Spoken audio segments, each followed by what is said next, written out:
What is up, everybody? Welcome to the 12 Duels, Episode 3. I am Delthius. How's it going, everybody? I'm doing pretty good. I'm actually kicked out to my living room. I forgot my wife's been streaming a lot lately, and she streams on Thursdays kind of all day and night.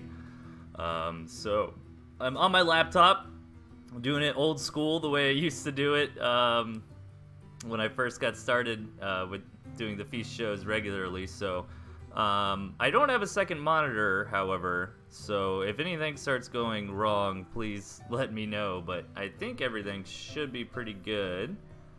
Let me see. So we've got a couple different things to go over tonight. We are going to start with some duel number 5s between Gabeney and the Duelists, and then from there we're going to shift over and cover a lot of the duel number 1s from the various challengers.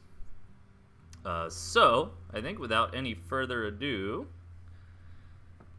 like a peasant, I know, man, I got pushed down to the depths. All right, oh, let me go all the way back down. Look at all these games, man, so crazy, so much stuff. All right, so we're doing James versus Gabeney first. Let me make sure my scoreboard is good. Yep.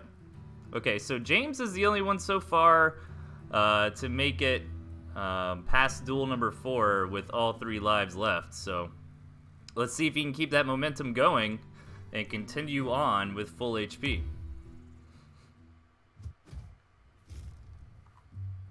Okay, spawning in the left, we've got the duelist, Gabeney.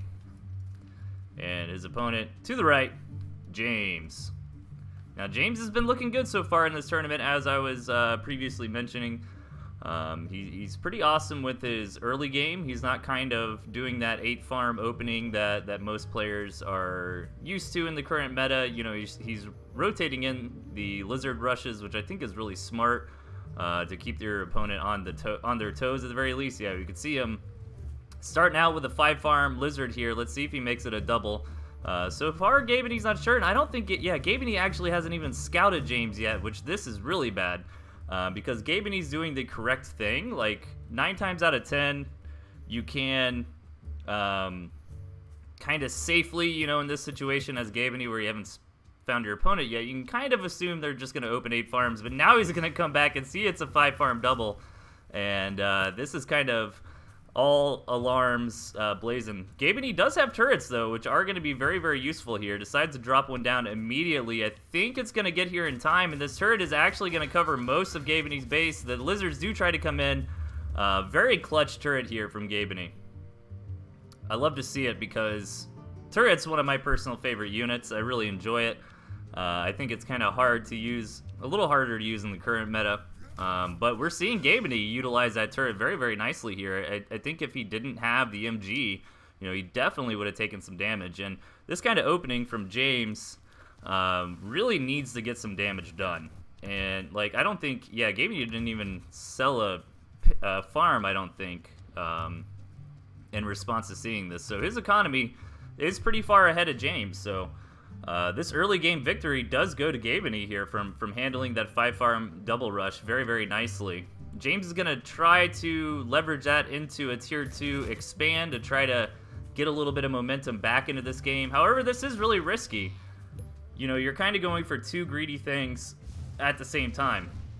Grabbing that tier 2 and the gristmill, and you're kind of running the risk if Gabeney just kind of flooded tier 1, you could maybe get run over. But Gabeney is just going to say, fine, I'm happy to take this to the mid game where we get out, you know, tier 2 units, where we start working on our second bases.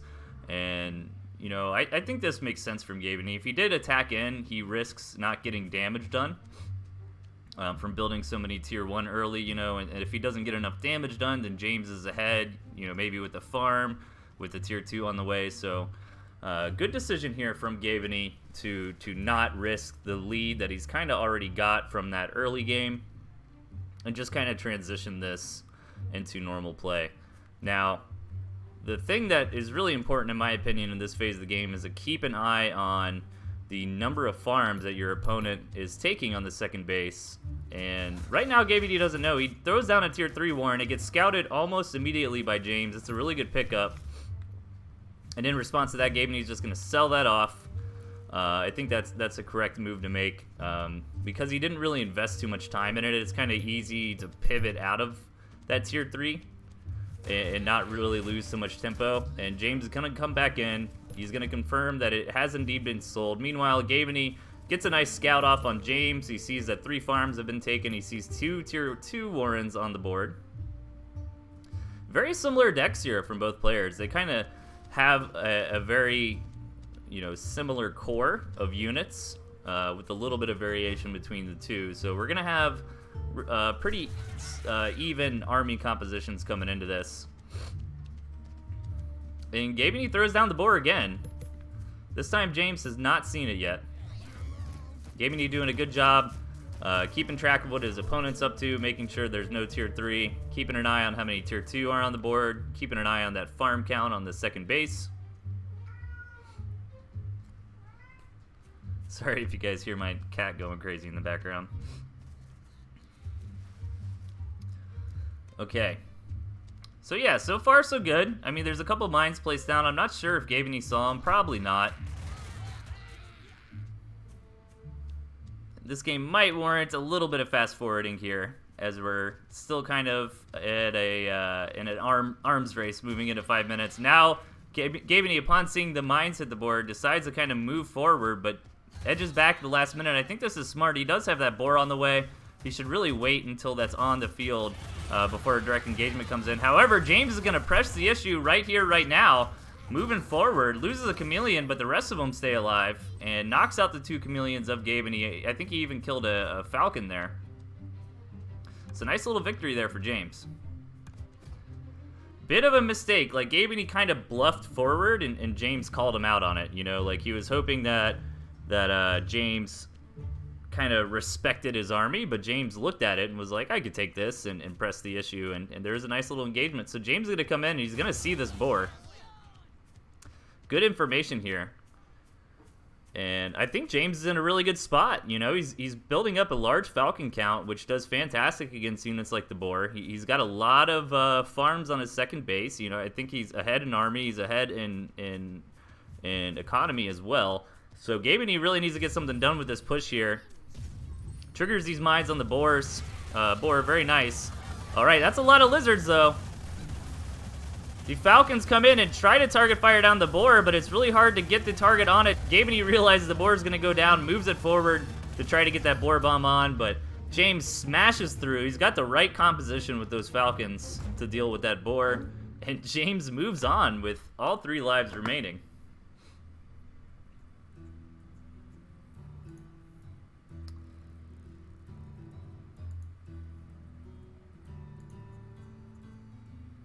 Very good.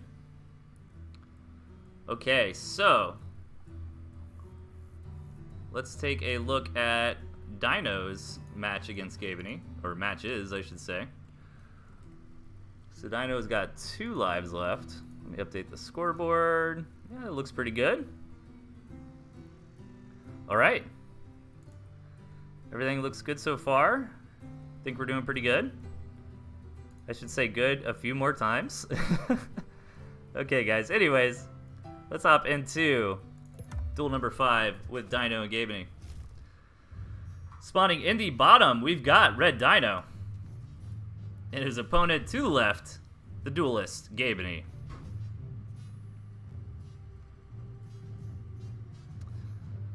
Hey, Glorious AFB in the chat. What's up, man?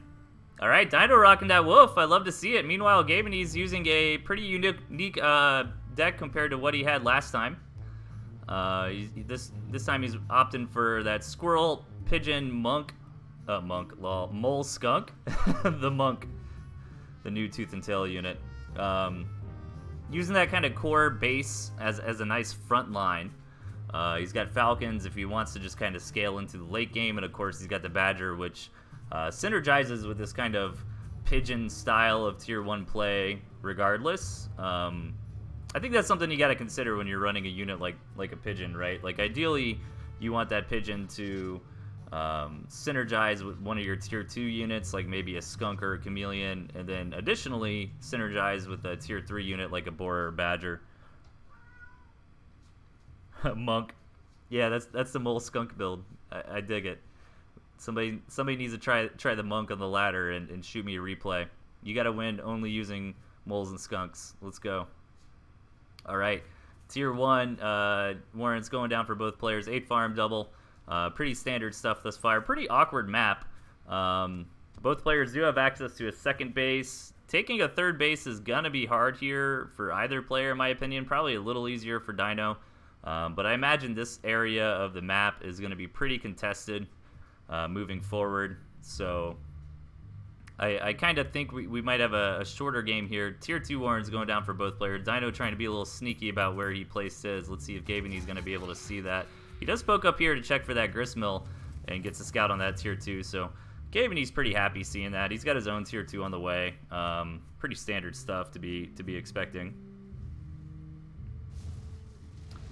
All right, so Gabeny grabs his second base, and both players are just kind of macroing up. Again, we have that little bit of a gentleman's agreement here in the early game.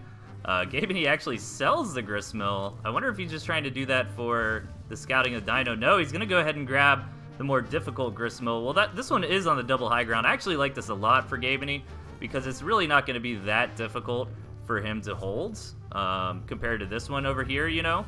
And additionally, it's going to give him a lot of the territory on the map. It's going to make it basically impossible for Dino to ever expand into that third base right there. So overall, I think that's a very smart play from Gabeny. And then, of course, if we do get into third base situations, he's got a very nice, safe one in the back he can take.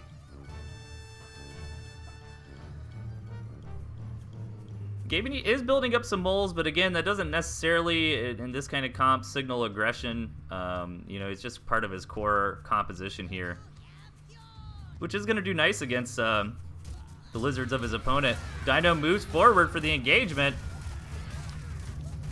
Manages to kill off one of the skunks of his opponent, but loses a chameleon in the process. And Gabeny's feeling pretty confident here. He's pushing Dino all the way back to his warrens. Let's see if he continues to engage. He does, as long as he can keep this skunk alive. This is really, really good for him. The pigeon's now starting to heal that skunk. That's what he needs, but Dino's reinforcements are slowly trickling out of all these warrens. And I think Gabeny's smartly kind of pulling back. You know, I think he's going to keep the momentum on, but if he can take the fight outside of those warrens, it's going to really increase his DPS overall, since his units aren't going to waste damage on those buildings rather than units. So he's trying to kind of minimize that defender's advantage. And we see the skunk still performing pretty well. Dino's kind of on the ropes here. I think he should have let this base go. Maybe he knows if he lets this base go, then he loses his tier 2 warren as well. Yeah, trying to defend this. Kind of walked right into Gabeny's hands here. Gabeny has a lot. That the one chameleon Dino did have went down. You know, both players are scrounging for food here, so another chameleon's probably not in the dice, and Dino taps out, loses a life. Ooh, so this is getting a little spicy for Dino here. If he loses one more life, he's going to be cast into the underworld. I gotta fix a sound setting real quick. 1 second, guys.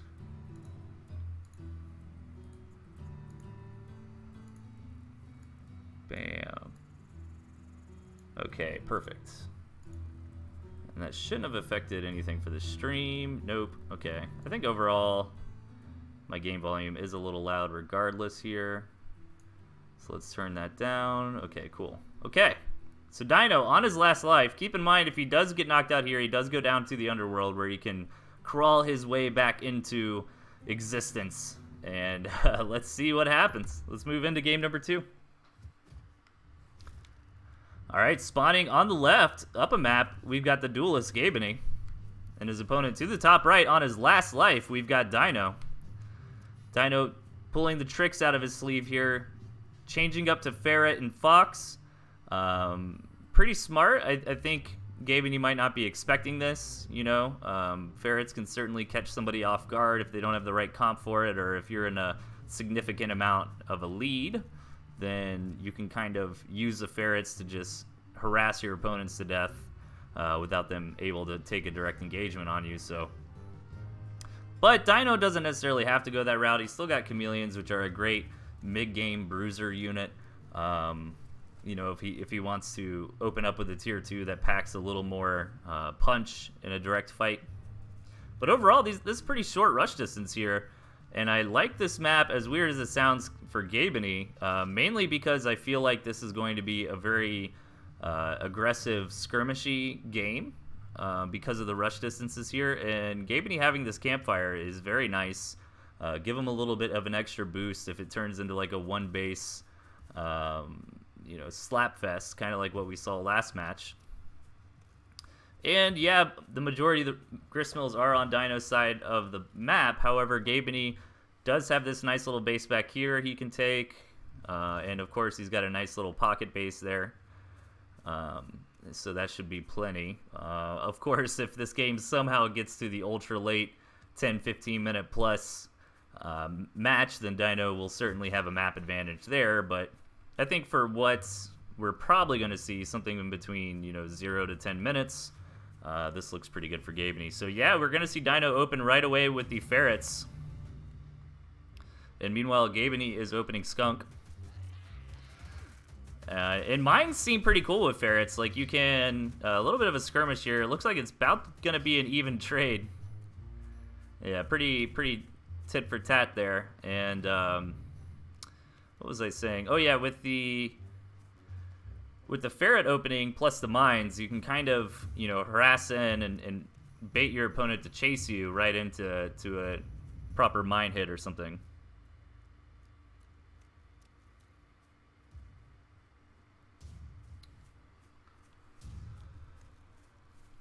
Okay, Ferret moving forward.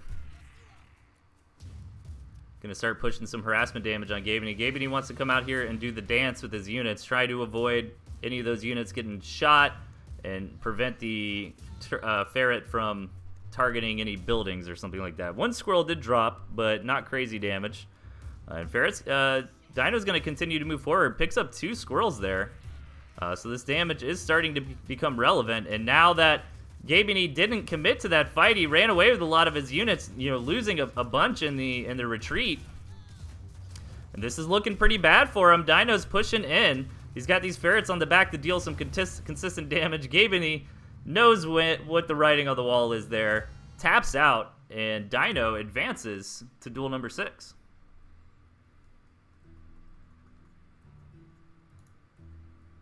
Very cool. Okay, so now we're going to kind of rapid fire a lot of players' first rounds. So let me set that up real quick. So we're going to, I guess we'll just do this in alphabetical order because it seems convenient. Oh, 3 lives. All right, yeah, it looks pretty good. Okay, so both players advancing to duel number 6. James with all 3 lives left, and Gabeney on his last life.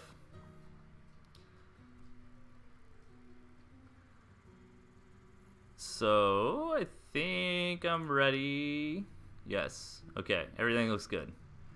Let's hop into Arilo versus Pingu. Arilo? Daruru. In the bottom, we've got Pingu, and his opponent to the left, Arilo. Arilo sounds good because it rhymes with Pingu. It's more satisfying to say phonetically than Arilo. All right. Both players with Boar and MG and Falcon and Pigeons and Squirrels. So a lot of similarities between these decks. Really the only difference is Pingu rocking the Ferrets versus Arilu's Lizards. This map is pretty basic, I want to say. I think basic is a good word to describe this. Arilu does have easy expansion over here. He can take this cabin. And Pingu's probably pretty happy about this spawn. I would be if I was Pingu. You know, he's got quite a few options here. How he wants to place his second base, all kind of with their ups and downs. Looks like it's going to be 8 farm openers here.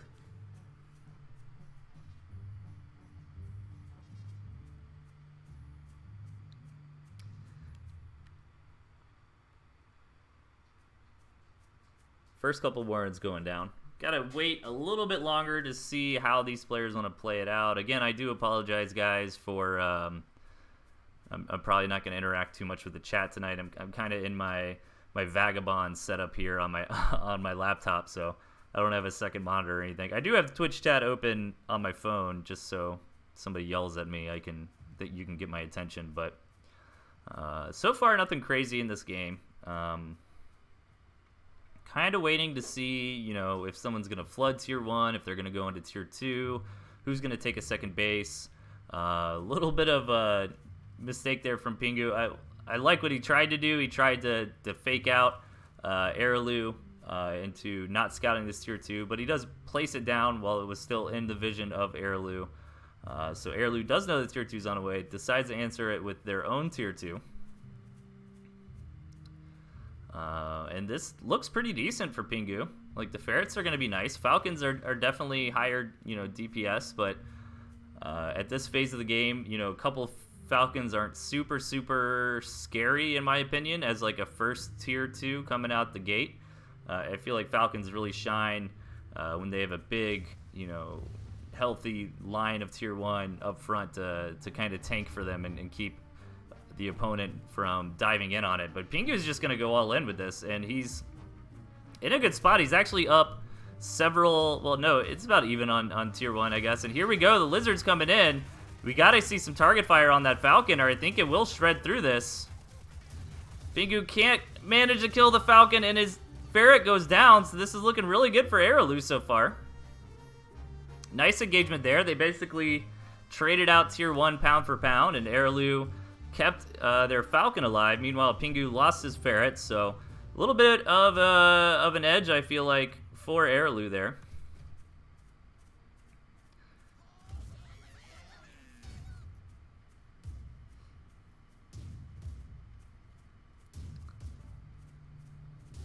This ferret poking forward, trying to get some harassment in, manages to kill a Tier 1 or 2.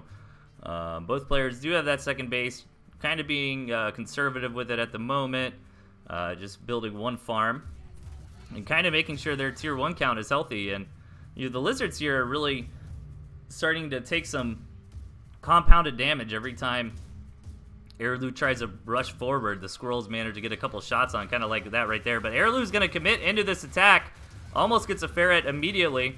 But Pingu's in position. This time he does target fire down the ferret. It goes down almost immediately. And yeah, Araloo in a little bit of a rough spot. They lost a lot of Tier 1 that time around compared to the first engagement, and they lost their Tier 2, didn't manage to take down any ferrets from Pingu. So Pingu's got a lot of momentum, and he's going to push forward. Let's see if he can crack the back of his opponent and win right here, right now. This Falcon Warren going down is pretty huge, and there's really not an army left for Araloo. He's just got this one Falcon. He needs to keep it alive, but so far he is doing a good job of keeping it alive. It does finally go down, and with that, so too do the hopes of Araloo winning this match. Taps out, and Pingu, man. Pingu is a force to be reckoned with. Pingu has gotten so many kills already this season. All right, Araloo loses one life to Pingu.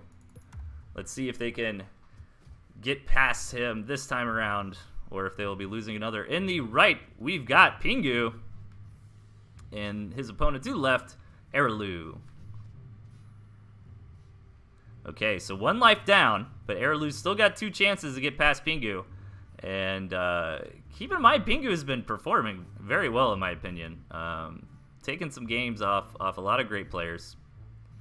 So definitely not to be underestimated here. Pingu keeping the same deck, and I think, if I recall, he's really been running this layout for the majority of the matches he's played. Maybe he's decided this is the deck that he likes in the current meta. I think it's great. You know, I like the flexibility the ferret adds. I think turrets synergize well with ferrets. And other than that, you know, it's pretty tried and true. I think most people agree Falcons are in a good spot, and the Boar is a fairly strong unit. You know, people still tend to build a lot of Tier 1, which is fine. I think that's kind of the intent of the game, you know? Like, you're supposed to have a lot of Tier 1 and then have some Tier 2 or Tier 3 kind of backing them up. So The boar always does a good job of dealing with the tier 1 units, and all the tier 1 units are really meta and viable, to be honest, so.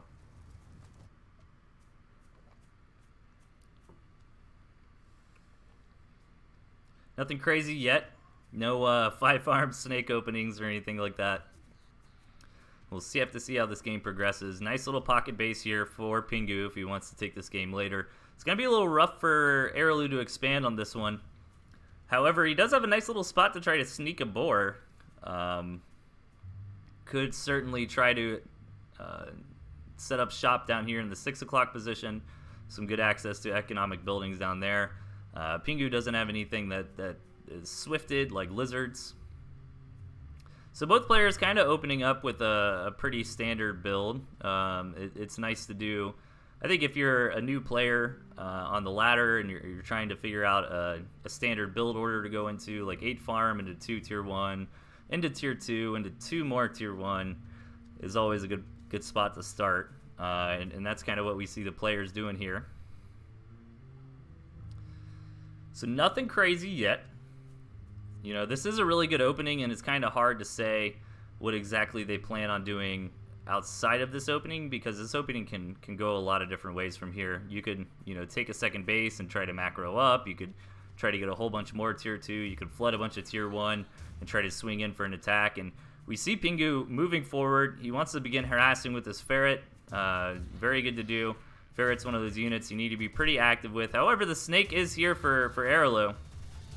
And if that snake gets attacked, but hold that thought, we got a direct engagement going on. Pingu targeting down that snake. I feel like Pingu got a pretty good trade there. Nothing crazy. Araloo is still fine in this game. Yeah, I think Pingu was pretty happy with that. I think it was pretty even. I think Pingu might have killed like a couple more tier 1 than his opponent. But all the tier 2 are still here. And we see the tier 3 wearing down. So if Pingu can buy a couple minutes, he'll have a board on the board. A board on the board. A board on the board. You guys, I swear I'm not dyslexic. Now we see some little bit of harassment micro coming back and forth. Here we go. They're engaging in. Is anybody going to dive onto these tier 2 units? Pingu moving forward, trying to get the target fire down on the snakes. Both snakes go down. Pingu in a phenomenal position. Yeah, man, Pingu is a ruthless slayer of nerds.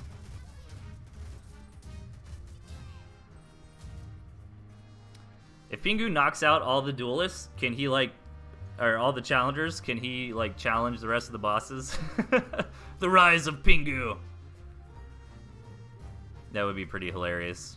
Obviously, I'm joking around. We do know several duelists have gotten past Pingu thus far, but Pingu's in a good spot, man. Araloo's not out of this, for sure. But needs a miracle here. Needs something to happen. You know, they lost that last engagement pretty significantly. Now, Araloo does have this second base. They've only taken 1 farm on it, so it's not going to be the craziest economic lead in the world, but that might be a way they could try to come back into this. However, I'm really worried because Araloo never got the scout off on the boar, which is about to hit the field, and falcons and snakes are great counters to the boar. But Araloo really doesn't have them in high enough numbers. You know, I would kind of want 4 snakes at least, or 4 falcons to really deal with this. And let's see if Pingu pushes the timing here. That looks like what he wants to do. 9 times out of 10, typically you move out right when you get that tier 3 unit. Here we go. Araloo's like, no! Running away. 1 snake's going to go down immediately. The boar is up front, but kind of scoots back. Nice micro there from Pingu, keeping it safe behind the squirrel lines. And all these critical units of Araloo are starting to fall. This boar is still at full HP. Let's see that boar damage. Oh, man. I was hyped to see the boar structure damage there. But Araloo taps out and goes down to 1 HP. Pingu the Slayer.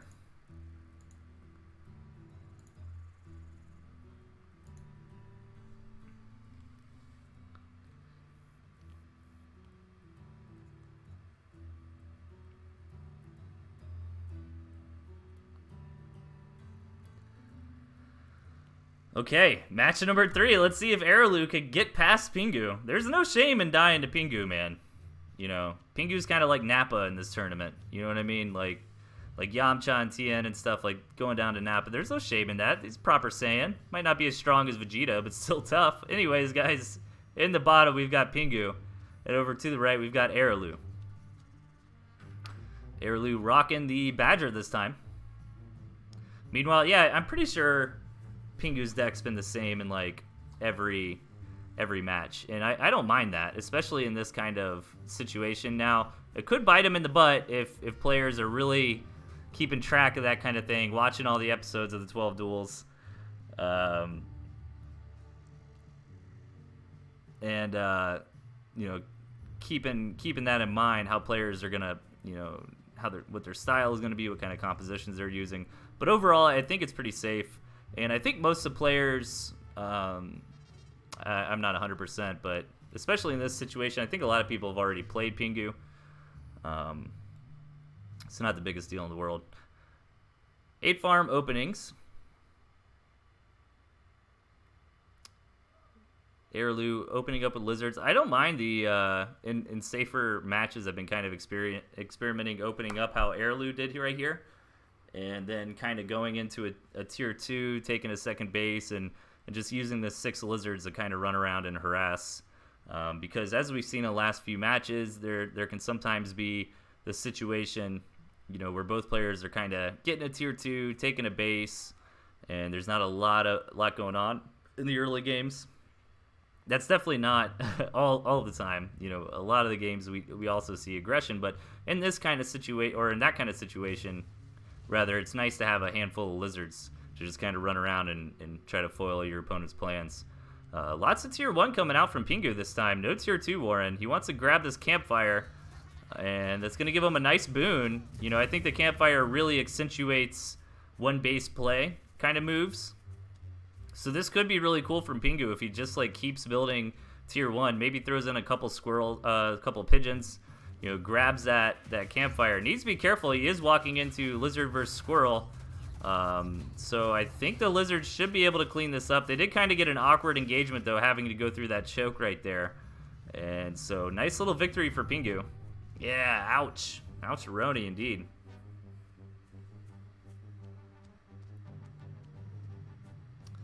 Okay, gentleman says everybody's already played Pingu in the chat. Yeah, so his secrets are safe with us. All right, a lot of Liz boys here. Let's see what Araloo wants to do. Got a Falcon on the way as well, taking that second base.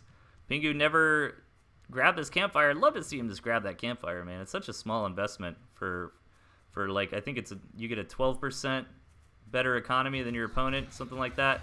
All right, here we go. Another engagement, but Pingu's got the numbers. These squirrels make mincemeat out of the lizards. Araloo knows it's over, and Araloo falls to Pingu 0-3 and gets condemned to the underworld.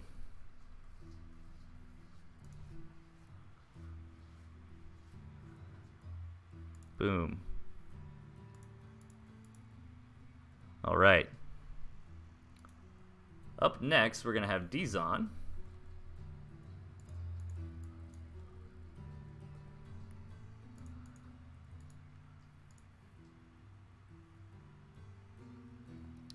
All right, everything looks good. Let's rock and roll. All right, up 3 games right now on a killing spree. We've got Pingu. And his opponent in the south, Dizon, the challenger. Ooh, Dizon. Dizon rocking that woof. I really like Dizon's deck. I think that's pretty cool. The Chameleons and the Falcons are both going to really benefit from that woof buff. And you know, I think it's cool. I'd like to see how it plays out. The pigeons, I'm not sold on. I personally haven't been too keen on pigeons lately. I don't know if that's an informed decision or more of a gut instinct. Again, they are good if you can synergize with them. Like, I understand the Pingu's pigeons over here with, like, the skunk and boar. And you can make an argument for pigeon and chameleon. It certainly also helps if you really want to be very, very aggressive and not really retreat home all the time. Like, even if Dizon was pulling back, imagine he wants to keep the pressure on his opponent here, but he's kind of stationing his troops, you know, here over and over. Those pigeons, even just like one warren of pigeons, will really help keep your army in tip-top shape in situations like that. So, Dizon open up a lizards and a pretty quick mill. One tier 1 into a mill. It's generally pretty safe. I think you can get punished by some rushes with this. Let's see what Dizon does from here. Yeah, he's gonna just start developing some Squizzard. Needs to be careful though. Pingu is kind of placing these warrens a little aggressively, you know, minimizing a rush distance as opposed to like placing them next to the pigs. But a lot of times when you have high ground right outside your base like this, it is pretty standard to place your warrens up there because you really just can't let your opponent take control of a spot like that. So Dizon just wants to get ahead economically.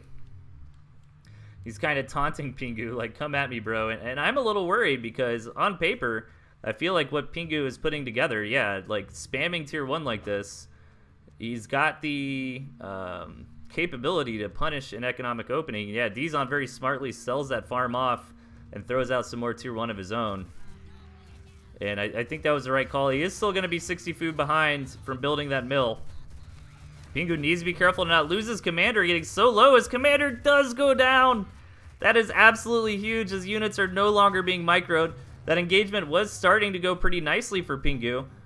You know, he almost sniped that warren right off the bat.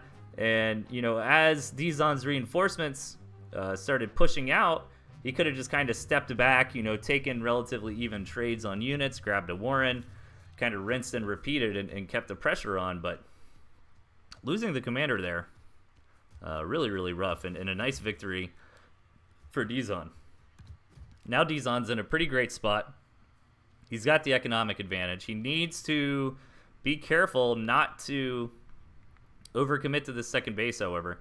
Oh, nice job from Pingu. Is he going to go all the way in the water or just the high ground? Okay, Dizon doesn't see it. This is the one thing that tilts me in Tooth and Tail. Like when I get attacked while my commander's out on the map or something. Oh man, that is always rough. But here it's not going to matter as Dizon cleans this up very nicely.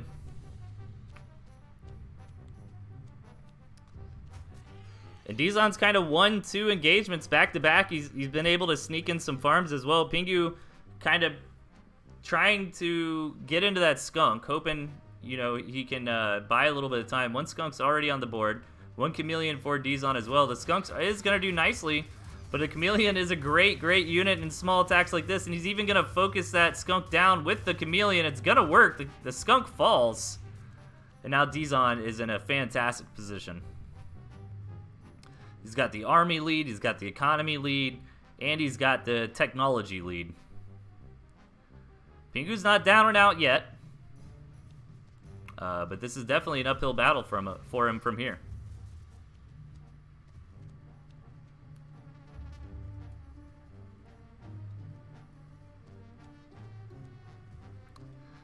And I like this expansion rate from Dizon too. You know, I feel like there is a window where he can just kind of attack in and win, but he's being careful. He's going to use the old Artosis adage, win ahead, get more ahead.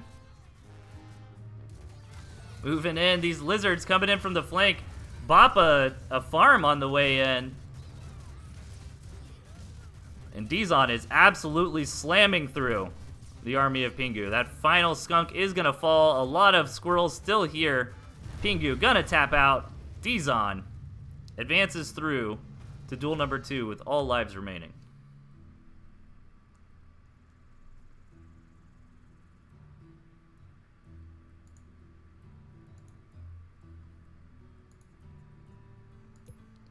All right, now we're moving on to Jacoby.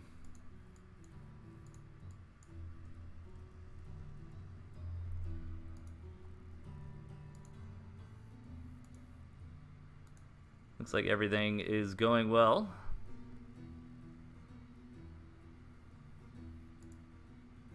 No problems with the stream. Cool.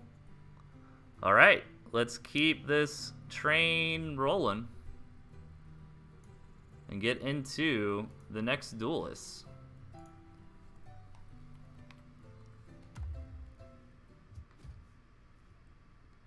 Spawning on the left, we've got the challenger, Jacoby. And his opponent to the right, the duelist, the legend, Pingu. All right, let's see. Let's see where this one's gonna go. Jacoby's deck looks good. It reminds me of something that you would have seen a lot, like in the last patch, but I certainly think it still holds up for this one. Toads are a great pick still. You know, they're gonna do well against all the other tier 1 in the right circumstances. Essentially, never bad to have them, especially with lizards being a little more popular these days. It's always a good addition. Of course, everybody knows how strong Badger and Pigeon can be. So yeah, looking forward to it. This time around, Pingu does change it up. He getting those chameleons rather than the ferrets. And last match we saw him change it up too. He had skunks in his deck.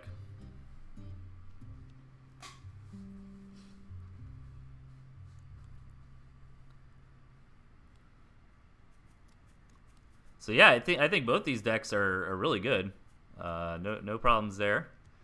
8 farm openings from both players. Map is looking certainly better for Jacoby than it does for Pingu. Now Pingu could, in theory, kind of claim this northern area, be king in the north up there with those 3 gristmills. But this double high ground is very nice for Jacoby to defend. He's got a pocket base. He's got a natural. And hell, he's even got a 4th and a 5th that are pretty reasonable for him to boot. So Jacoby grabbing that gristmill. Pingu hasn't seen it just yet. Pingu gonna go 4 chameleon, probably doing that like 8 farm, 2 tier 1, into a tier 2, into a couple more tier 1 opening that I was talking about before. Pretty standard, tried and true way to approach the early game. You can kind of use it to transition into a second base, build up a healthy army to get a 3rd. Ooh, I love this so much from Pingu. Yes, Pingu. That is very smart play. So he comes in, he scouts at his opponent's taking a second base. He didn't actually scout the tier 2.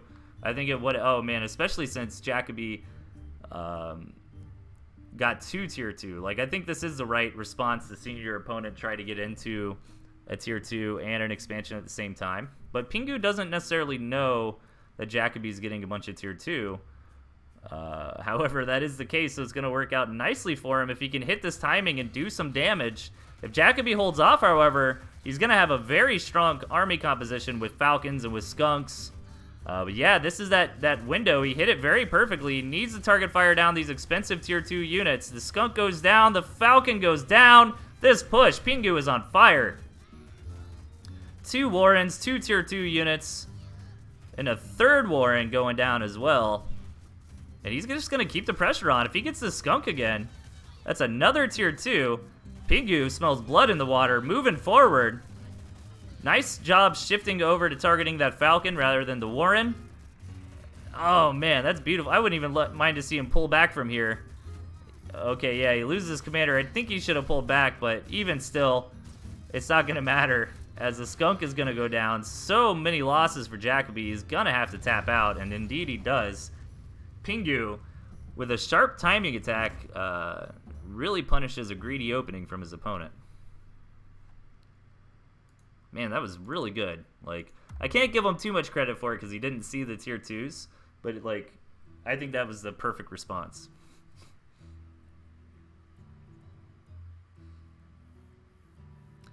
All right, let's go into game 2. In the bottom, an absolute destroyer. We've got Pingu taking lives left and right, stealing hearts. Up top, his opponent, Jacoby.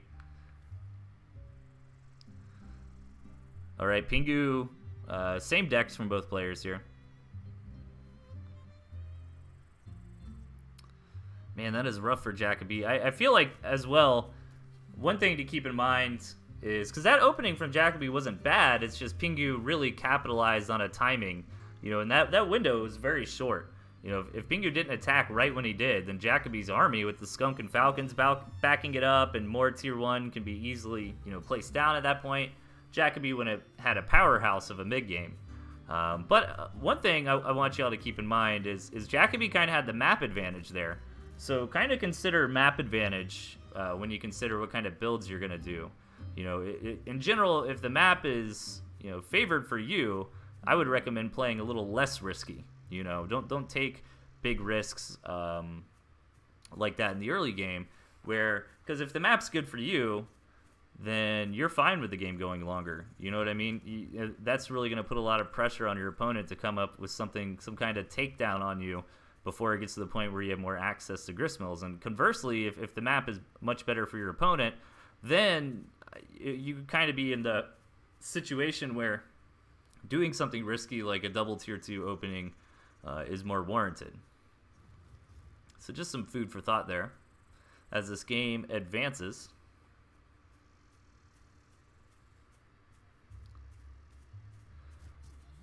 And we see a tier 2 going down from Jacoby. Pingu did get the scout. Let's see how Pingu wants to respond. With his own tier 2, ooh, probably smart. Yeah, there he goes. He's getting the Falcon out. And this map looks fine for both players. This is a really awkward third base for Jacoby if you look at the mini-map. Like, his commander would have to come in right here, run all the way around, run up there, and then get into it. But I think this is reasonable. Obviously, I like Pingu's position a bit better. He's got this nice triangle of bases here. He's got a nice little high ground to defend. So does Jacoby up here, I guess you could argue. And then this gristmill is probably too risky for any player to really take. Okay, so a turret going down from Pingu. So in my opinion, if you're investing in that turret, you should really go hard on farms, you know? Because when you throw down or a tier 3 or something like that, like when you put down a turret, you're kind of saying to your opponent, I don't want you to attack me right now. And one turret's not a big investment. Yeah, see, now he's starting to get into more turrets, which I don't mind. You know, a lot of high-level players will shun this kind of defensive play. I think it can work, but you got to make it worth it. Like, he just invested 120 food into army. You know, does that kind of leverage to where it's like, well, instead of having a few extra tier 1 warrens, these turrets will be a bit more cost-effective at defending my base. Therefore, I can be greedy and take a couple farms. I think Jacoby's playing this perfectly. He's saying, great, I can build up with you. I can keep the same army value and just get ahead in farms because I didn't invest in those turrets. So overall, I don't mind that kind of play from Pingu, but I think he really needed to build more farms if he was going to invest in those turrets or a tier 3. Actually, yeah, there's a tier 3. Okay, so he did do that. But Jacoby is still going to get back here and scout it. Oof, that is rough. So he knows what the plan is. And Pingu really hasn't been able to scout lately. Or, you know, he's not sure exactly what the composition is of his opponent. Here he comes in now. But he's not going to see that second base, which is a real story. Like, Jacoby's playing this textbook correctly, in my opinion. He knows he's got plenty of time before his opponent moves out. He knows his opponent invested into defense. So he built a lot of economy because he could afford to. Because he knows, you know, there's like two large signals, you know, two blinking red signs that Pingu's not attacking. One of them's the turrets, and the other one's that tier 3 Warren. This was kind of fleshed out and was an interesting kind of counterintuitive response to the Fox. When Fox was really meta, players kind of figured out, you know, trying to hit a timing attack before the Fox comes in doesn't always work. You know, sometimes you'll get in there, you'll deal a little damage, and the Fox come in and chases you home and kills you. So what some creative players figured out was, hey, if I see my opponent rushing a quick tier 3 Warren, I've actually got time to go super, super hard on economy. And then now I put my opponent in a position where, and look at all these Falcons too. Like, Jacoby is just playing this very, very nicely, knowing his opponent's got the boar, knowing the Falcons are going to do great against the boar. Pingu did finally saturate up his second base, though. So we are in kind of a big macro position. I like Jacoby's army better. And Pingu is super all in here. He is going to get the first strike advantage and deal a lot of damage to his enemy. Jacoby, being a little bit indecisive, kind of considers doing a base trade, but comes back to defend. Pingu's already dealt a lot of damage. However, if Jacoby wipes out the entire army of his opponent right here and keeps most of his alive, which is exactly what happens, now he's in a phenomenal spot. All these tier 2 are still here. He's got a flock of Falcons, and that's all he needs. 7 Falcons and some pigeons. Like, this is pretty good for Jacoby here. Yeah, I actually really enjoyed this game. I think there's a lot of good one to take out your notepads on. Like, I feel like the way that Jacoby was scouting and responding to his opponent really kind of, you know, emphasizes what makes Tooth and Tail so fun and kind of the strategic part of it. You know, he didn't just kind of build units and cross his fingers. Like, he was very active on what, you know, keeping an eye on what Pingu was doing, and he responded accordingly. And Pingu this time around was kind of playing one player a little bit. You know, he stopped scouting in the later portions of the game.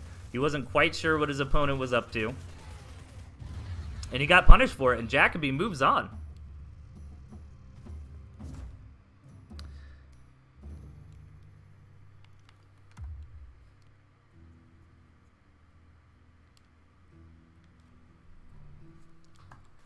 All right, we're going into my man Kerpa next.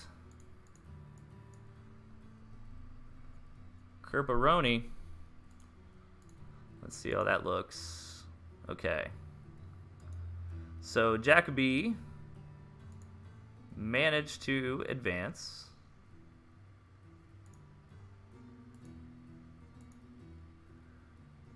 And we are looking at Kerpa next.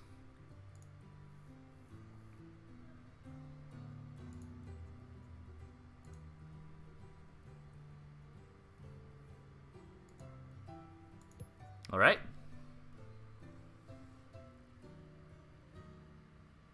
Pingu leaving some lives for the other bosses. It's appreciated. That's right. That's right. He was just going easy on him that time. All right, let's hop into it. Everyone's favorite mod, Premium Bo's doing a good job on keeping up with the betting. So don't be shy, guys. You earn wolf coins from watching the stream. You can throw them down in some bets in the chat. Let's have some fun. Let's throw down some wolf coins, and let's hop into the next match.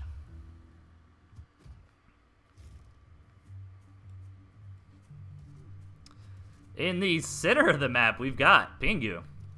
Going back to his traditional deck, not messing around anymore. And his opponent to the right, Kerpa.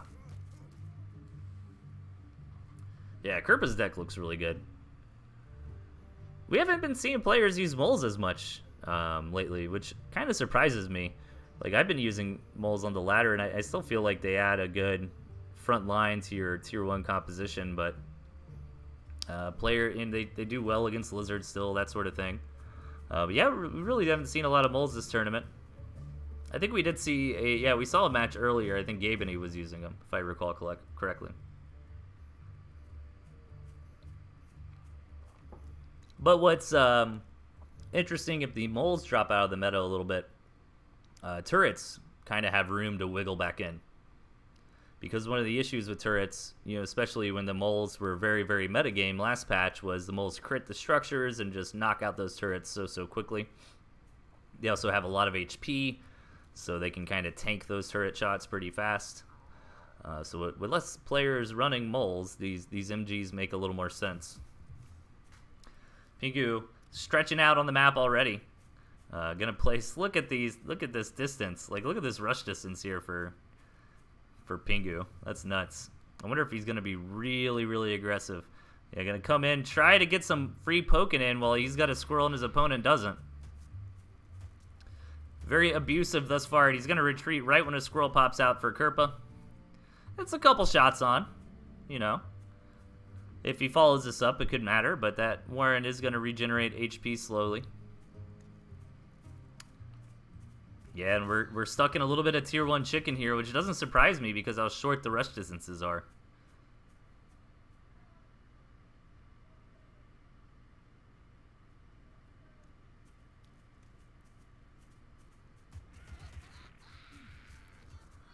All right, Pingu keeping the pressure on Kerpa. Kerpa trying to diversify a little bit into some Squizzard. I think that's always good. Yeah, I wouldn't mind to see it. Ooh, he's gonna try to get this Chameleon. Meanwhile, Pingu's doing the same with Ferret and just not messing around at all. Doesn't even care. Gonna build that Ferret Warren right in Kerpa's face. Kerpa does come in and see the tier 2, and Pingu has seen the tier 2 of his opponent as well. Oh, this is so good. Oh, I love this style of play. All right, Kerpa knows he's got to do something about that turret. He does not want to get it up, and it gets down on the board. This is fantastic. Now the ferrets have a nice little spot to retreat back to if it gets too dicey. And, you know, really doesn't even have to retreat back to it. His ferret should be able to stand like right there next to the turret and attack it. And attack his opponent. Oh, Kerpa's going to be heartbroken when he sees this ferret. Good reaction time selling that MG, and he knows he just got to all in. He does have a chameleon. Chameleon is going to fall very quickly. However, did tank a good amount of damage before going down. And that's enough for Kerpa to have a few extra remaining squirrels. He manages to get the kill on the ferret. Another ferret comes out, but another chameleon's here as well. Very smart from Kerpa. He cannot sit here and just let Pingu get up turrets with ferrets, or else that is game over. Ooh, Kerpa being a greedy boy here. Throws down a farm. Another engagement. Coming in, the chameleons are going to make short work of these ferrets. One of them does go down. And the ferrets, however, are both down. Both chameleons die as well. But again, those chameleons just did so much on the battlefield in terms of tanking and dealing damage that Kerpa is just snowballing through. He also won that last engagement. That's going to be it for Pingu. He's going to tap out. And Kerpa wipes his hands and says, no problem. Moves right on to the next match. Okay. I'm going to take about a minute break. In the meantime, I'll throw up the score tracker website, courtesy of Massive Stealth. And before I do that, let me go ahead and set up who's going to be next. Kalaru, awesome. So a very quick break, and then we'll go into Kalaru's matches. So see y'all in just a minute or two.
Okay.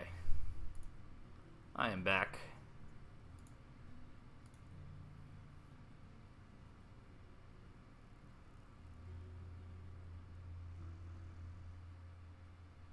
All right. Everything looks good. Let's keep this show moving. And let's hop into the games with Kalaru.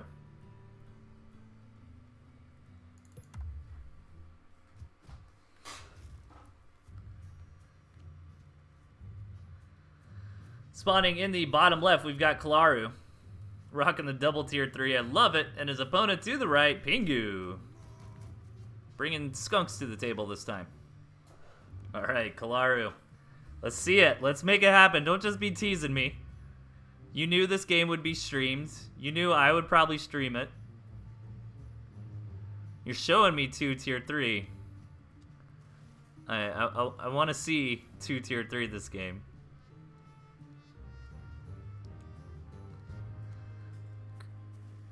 Is Kerpa American? I know Kalaru's not American. Unfortunately, I thought he was at one point.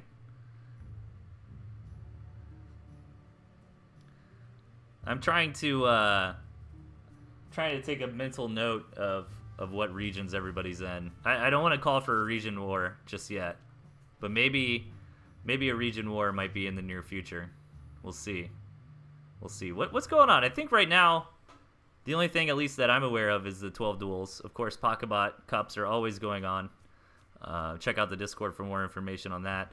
But yeah, I don't think anything else is planned at the moment as far as the Tooth and Tail scene goes, but that probably won't stay that way for very long. After the 12 duels finishes, we'll definitely need something else to plan for. We kind of always have an event going on or coming up, and I think that's really cool.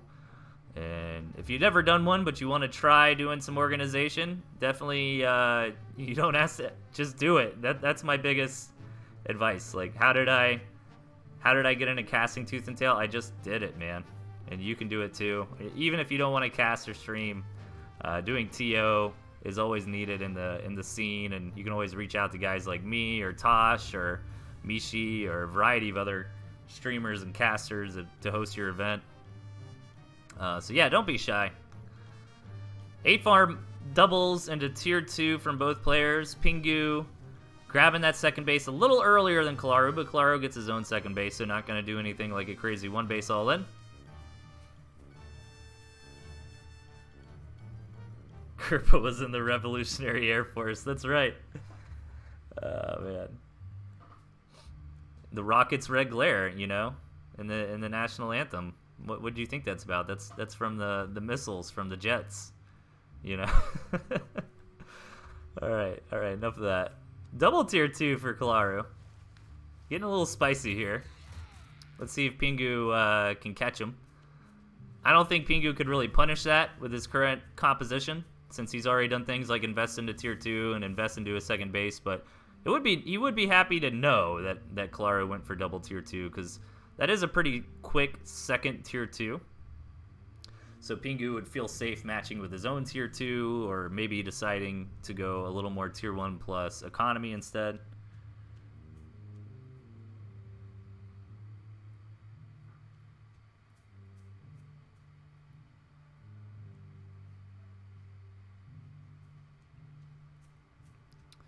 All right, tier 3 gets thrown down for Pingu. Did Kalaru get the scout on it? He did not.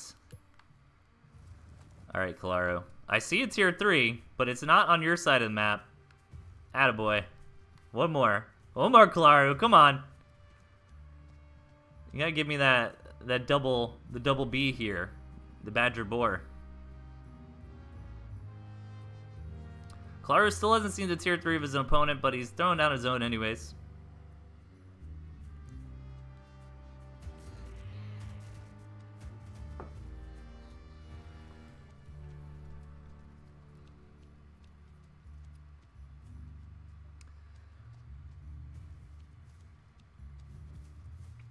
Come on, I gotta see it. All I care about this game is Badger Boar. But I feel like Kalaru's gonna tease me. I feel like we're getting teased upon a little bit. Kalaru does have to, you know, pay for his first boar, so hold your horses. We're getting that kind of big, mega mid-game army situation. No engagements yet.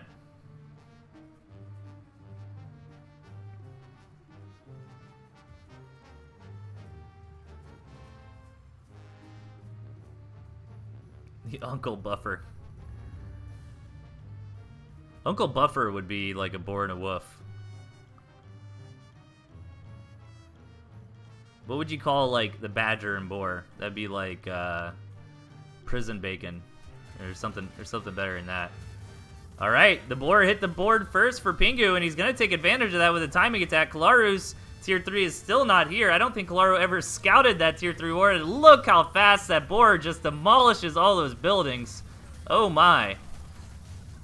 And Kalaru gonna try to come in with his own boar, but Pingu's army is strong at the moment. Those falcons from the back just doing so much damage. And, you know, all the tier 2 here from Kalaru can't even hit the Falcons. So the only units he's got to contest those are his squirrels, but all those Warrens went down. Pingu dealing some crippling damage here to Kalaru.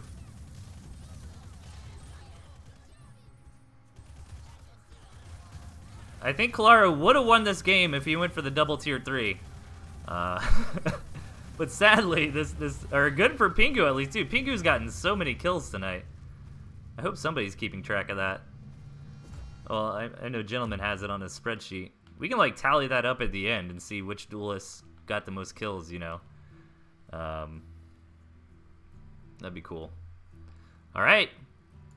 Kalaru down to 2 lives. Let's see if Pingu's going to take any more from him. In match number 2, on the left, we've got Kalaru. And his opponent up top, Pingu, the Baconator. Because he used the boar, you know what I mean? I don't know, like, Bacon doesn't seem like a good nickname for the boar. Right? I mean, bacon's from pigs, first off. But close enough to a boar reference, I feel like. But the boar is the one making the bacon. You know what I mean? He's not getting cooked. We just gotta say, I think the best boar puns are gonna be like working in chef terms, you know? Like like the cook, for example, looks like his opponent's getting cooked. That's not bad. This must really make their blood boil. That's another good one. I bet I can think of some more. I'll save them, though. I'll save them for the right moment. I'll put them in my pocket. He's been roasted. There we go. Lieutenant Weasel in the chat. Give that man a round of applause. He knows what's up.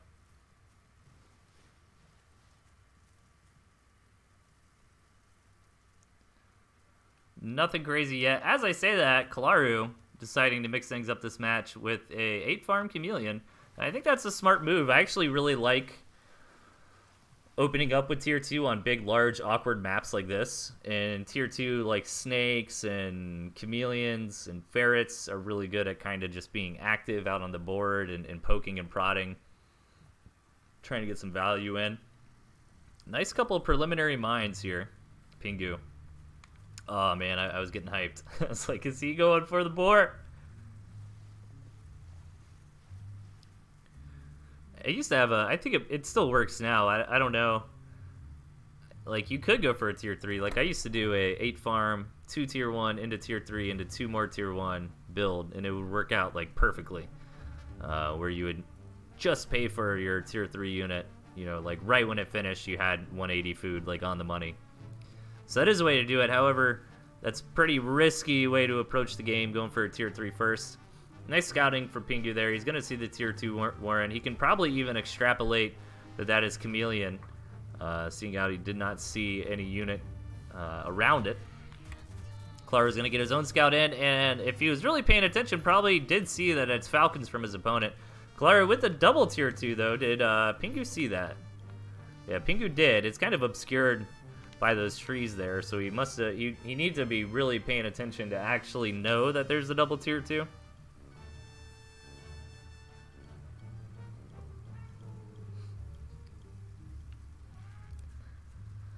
All right, Pingu. There it is. There's the boar. Kalaru has not seen it. Ooh, he's thinking he's gonna get him again. Same style. It's kind of similar to what Pingu did last time, right? Like a little bit of a second expansion into a tier 3, but I'm getting worried because Kalaru is setting up a 1 base all in, and Pingu's being greedy in a couple different ways. You know, he's investing a lot into farms. He's investing into this tier 3.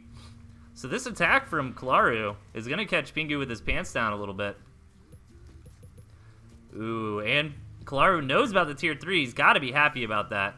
Yeah, and he's just going to come over here and delete that immediately. No good for Pingu. Pingu's got to sell that tier 3. No, instead he's going to try to defend it. He's going to die on this hill. Ouch, really good engagement here for Kalaru. The Chameleons re-stealth in time. Very nice control there. Okay, 1 skunk goes down. Oh, man. Kalaru with no tier 2 that shoots up. is kind of rough. He's going to lose that other. No, the skunk barely makes it back. He's got pigeons here to heal it up if the pigeons were smart enough to target the right damn unit. No, these squirrels need the healing, not the skunk. But Klaru's push is coming through regardless. Got one chameleon remaining. It is going to go down, but he's dealing critical damage to his opponent. He's already killed a lot of farms here. And look at the reinforcement path is a little bit awkward, but these pigeons really doing a good job of keeping the wind in the sails of Klaru's push. A falcon comes in. Klaru's going to commit, though. He needs to get the kill on that falcon immediately in these small numbers. He is able to get it. And with that falcon going down, I think that's about it for Pingu. He's going to try to bail on his main base. Keep in mind the 5-minute mark did just hit, so Klaru took a pretty reasonable, or significant rather, hit to his economy. Yeah, and this is just too much damage. Klaru takes the match from there, advances forward with 2 lives left.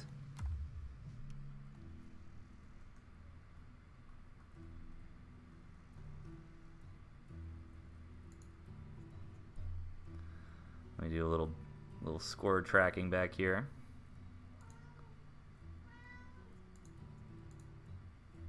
All right, who is next? All right, we've got Lugustavams. Lugustavams. It's an L? I always thought that was an I. I'm probably butchering the hell out of that name. I apologize.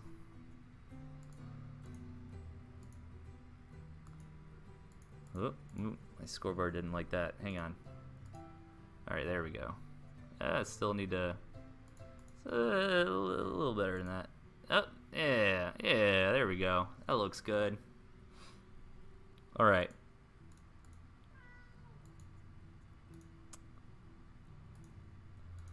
Let's do it.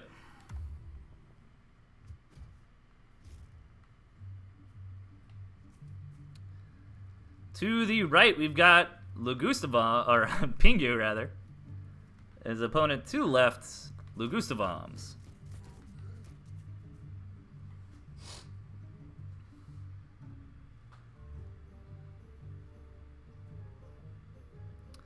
All right. Yeah, Gustav. I'll call him Gustav. I think that makes sense.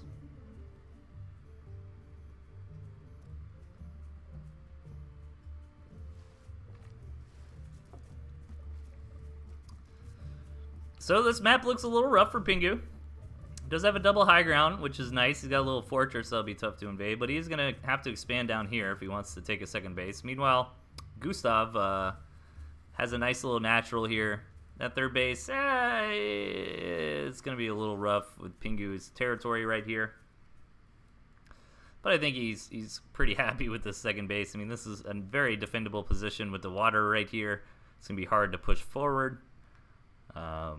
Pretty similar decks on both sides. Nothing crazy. Everything seems fairly meta.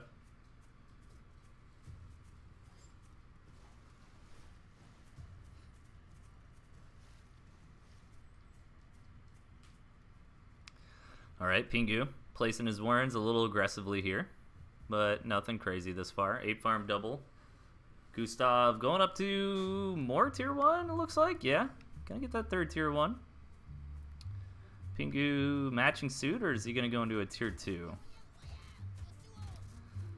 He's gonna let this scout pass by first and then maybe drop a tier 2. Gonna go for those falcons. So Gustav still not exactly sure how Pingu wanted to open up. He's gonna go ahead and double check. Good idea. These rush distances are pretty small. He should have been able to see that tier 2 warren. He did indeed. And gonna match it with his own tier 2. Yes, he's gonna get those skunks. Okay, so army comps look pretty reasonable. I think skunk versus falcon with similar amounts of squirrels can definitely go either direction. Double tier 2 from Gustav, which I think is fine. You know, Pingu already committed to 1 tier 2, so he knows Pingu's not just slamming down squirrels. But Pingu's still going to try to attack and punish the additional tier 2 Warren. However, I think Gustav should be okay with the defender's advantage. Pingu does have a Falcon out and ready right now, however, and that could be a big deal. Gustav having trouble target firing it. It's always a pain as units below kind of tank for it. The Falcon did fall, which is very nice for Gustav here, as long as he can keep this skunk alive. Oh, the skunk taking some critical damage from the Falcon. It's getting so low. 1 HP on the skunk. Throw that thing in the water, man. Everyone forgets about the water healing. You gotta abuse that stuff. Gustav in a good spot. He did lose a Warren. Keep that in mind. Ooh, deciding against the other Falcons. Yeah, he feels like he's in a good spot. Wants to just try to seal the deal. Spamming a bunch of squirrels. Pingu moving forward again. Gonna try to take the engagement on the pigs. One pig does go down. Another pig falls as well. Gustav trying to eliminate all the squirrels with the skunk gas. Does it, and these Falcons go down as well. Gustav is in a great spot. I think he should sell a Warren or two so he's not kind of blocked so much in the red, and then just go for it. I think you just YOLO from here, because you got to get some damage done. Can't lose these skunks. One of them goes down. A very nice beginning to this defense for Pingu. He loses a Warren. Oh, and the other skunk goes down as well. As long as Pingu can keep this Falcon alive, he should be okay. Falcon getting a ton of healing from these pigeons. Tank Falcon here. And the Falcon just slamming those units with 3 pigeons supporting it. Very nice defense. And that lead that Gustav just had, you know, now this is getting a little rough for him because he did lose those 2 pigs, and you don't really want to remake them on such little plots of wheat. I think he made the smart play there by selling off the tier 2, just kind of building up whatever he can get.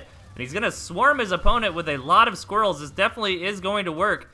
He needs to retreat and keep these Falcons alive. The water slowing him down is going to let these flying units get out of here just in time. The pigeon comes into position to heal, but that one Falcon goes down immediately at the beginning of this fight. Gustav pushing forward. All the tier 2 going down. That emergency turret could not get there in time. More Warrens are falling. Pingu's got almost nothing left. And with all these Warrens placed a little bit aggressively, they don't have that pig support to try to help him. That's the drawback. You know, yeah, you're going to get that shorter rush distance, but in situations like this, you know, you don't get that pig fire. And that's it. Gustav slams through Pingu in a very close match.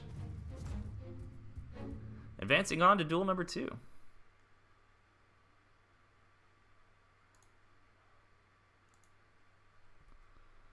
All right. Who do we got next? Moose. What kind of sound do mooses make? Oh, wait. The plural of moose is still moose, isn't it? What kind of sound do moose make? Yeah, that sounds more correct. I think it's probably something like a deer. It's just like a grunt. A little bit farther. All right. There we go. Meese. Oh my god. That one actually made me laugh. Nice job, Tickle Bandit. Alright. Duel number 1. Let's get into it. Sounds like a cow. That makes sense. I can believe that. In the bottom, we've got Pingu. And his opponent to the right, Moose.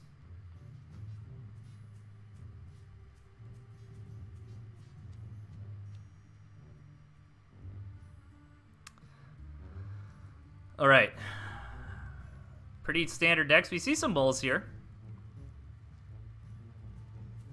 Those pigeons really saved Pingu in that last game. As much as I was kind of harking on him earlier.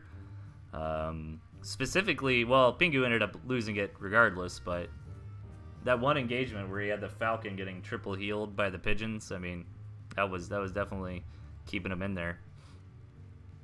So yeah, I don't hate pigeons. I think I just want to kind of put an asterisk next to them and say, you know, just keep in mind pigeons are a little bit of a combo is a strong word, but a unit that wants to synergize with other units for the most part.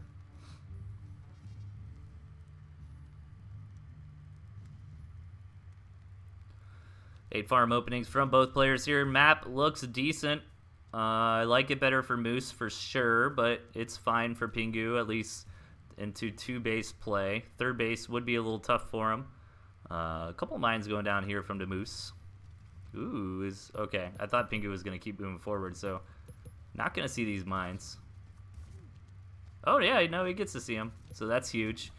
Now he knows that mines are there, and more importantly, he knows that Moose has mines in the deck, so to expect that.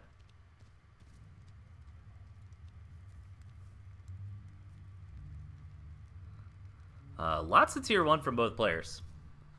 Moose looks like they want to go into a gristmill, but haven't quite had the money yet to commit to that. Needs to be careful. Like, Pingu is building a lot of tier 1 in a very aggressive posture. You know, that's for a tier 1 opening, I would assume my opponent's going to get aggressive. Yeah, and Moose is kind of following suit.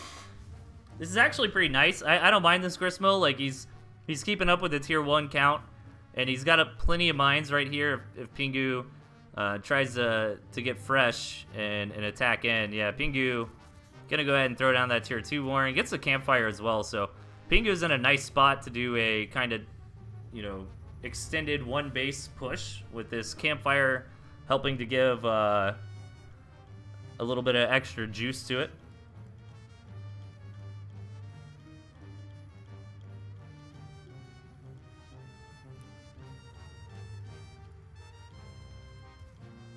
Moose going pretty hard on that 2nd base. However, it's kind of rough for Pingu to get in and get that scout. He can kind of take the long way over here, you know, and get in. But it is really important to see how many farms your opponent's taking on that 2nd base. And the boar has been thrown down. Moose has not seen that. Needs to get that scout on that boar. He's got falcons, so he can put together... We've seen falcons kind of dunk on boar tonight in several situations, so as long as Moose knows, he can do something about it. But so far he doesn't. You know, he's not building those falcons. Pingu gonna get this boar out at a pretty reasonable time. That was definitely a fine supply block there. You know, he's only blocked for like a second or two before he had enough money, so perfectly good. That's actually pretty good resource management. You know, your tier 3 coming up when you have like 160 food. That's pretty good. And yeah, ooh, this is rough for Moose. Moose does not know about the boar. He needs to get that scout. Not building the correct units to combat it. It's not impossible for Moose. You know, the chameleons can get in on there, but I feel like the boar is going to do great against this composition. And it's going to totally blindside Moose here in about 10 seconds. And even now it looks like he's finally going to get in and see this tier 3 warren, but it's too late. As Uncle Butters says, "What's up?" Oh, no, that's the most annoying thing ever, Moose. He needs to get back home. He needs to be rallying his army, but gets delayed a little bit. The attack's going to come in. Can Moose kill this boar? It doesn't look like it. Nice micro from Pingu. And a couple pigeons here on the back to heal it up. Going down so low. This boar has tanked so much damage for the team. Oh, man, this is great boar control here. I really think players undervalue microing their boar and just let it blow up. Like that boar explosion is such a bait, you know. You're not getting value out of that boar explosion 9 times out of 10. Like, it's much better for you to keep that boar alive. As you can see, this boar just slamming through everything with its additional crit structure damage. Gonna make short work. And it looks like Moose is about to get roasted here. Alright, that was one of Lieutenant Weasel's jokes. I'll give him credit. Looks like Moose is cooked well done. As Pingu slams through that match. Okay. Credit, more like blame. You're not wrong. Alright. Alright, Moose. Down a life, another victim to Pingu. Let's see if he's going to make it through. as we hop into match number 2. On the left, we've got Pingu, and his opponent on the right, Moose. That was a triple rhyme. The triple rhyme, you guys. That's worth like 20 wolf coins.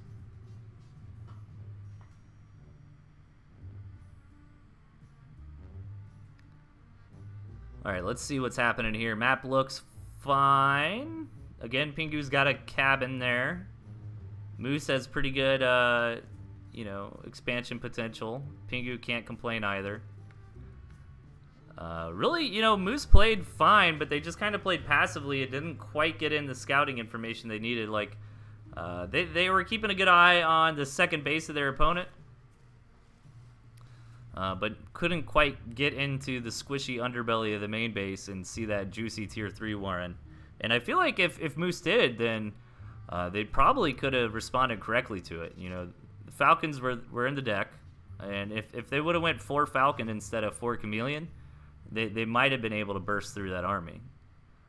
So let's see how this game progresses. Pingu back to the traditional Pingu build here.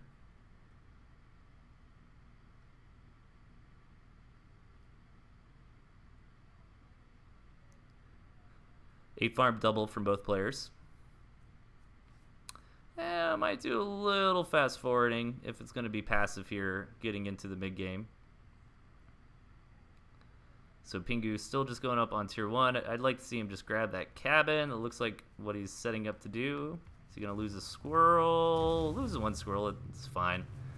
And lots of tier 1 coming out from Moose here. Both players going up into 4 tier 1. Throws down a couple barbed wire. Nice usage of barbed wire on that little choke point there.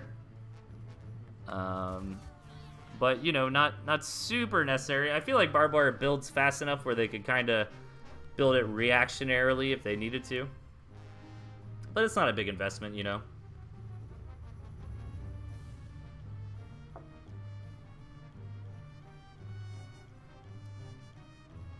There it is. Both players going for one base tier 3 builds. Now, right now, Pingu does have advantage this game because this campfire. So keep that in mind. You know, he's certainly going to get past the first 60 seconds of this thing staying up, so it's going to pay for itself and net additional income for Pingu. Neither player is aware of the tier 3. Both of them hid them quite nicely. Moose should be aware of that campfire. And he's going to have to at least build a farm here on this gristmill. I wouldn't mind seeing him build 2. However, Pingu is managing his resources a little bit better. He started that Falcon Warren slightly earlier. Actually, pretty significantly earlier. And he managed to pay for his boar basically right as the Warren finished. So impressive resource management there by Pingu. And I still don't think either player knows. Yeah.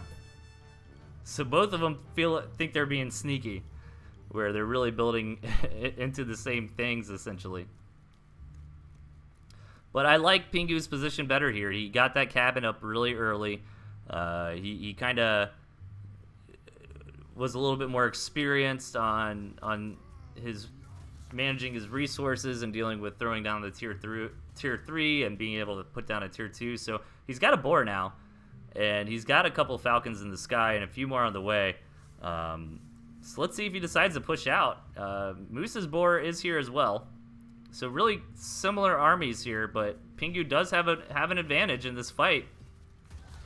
Moose trying to throw down some moles, but I think they're a little bit too last minute as a fight is happening right here, right now, and Moose takes an engagement where Pingu had his boar and Moose didn't. But the single boar for Moose is pushing back Pingu for at least the time being. However, the Falcon in the sky is dealing some pretty significant damage to it. Moose manages to kill the second base of Pingu, but loses his boar for it. And the boar still remains here for Pingu. Pingu's in a great spot for a counterattack. He's pushing in. Not even bothering to take out those mole warrens. However, his reinforcing units will pick him up on the way over. And Pingu is looking to add a couple more notches to his belt.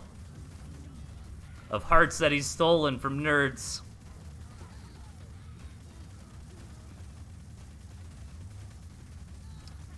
Bam, and that's gonna be it. Moose still in the game technically, but gonna tap out there. Moose down to one more life. Is Pingu gonna get another all kill here?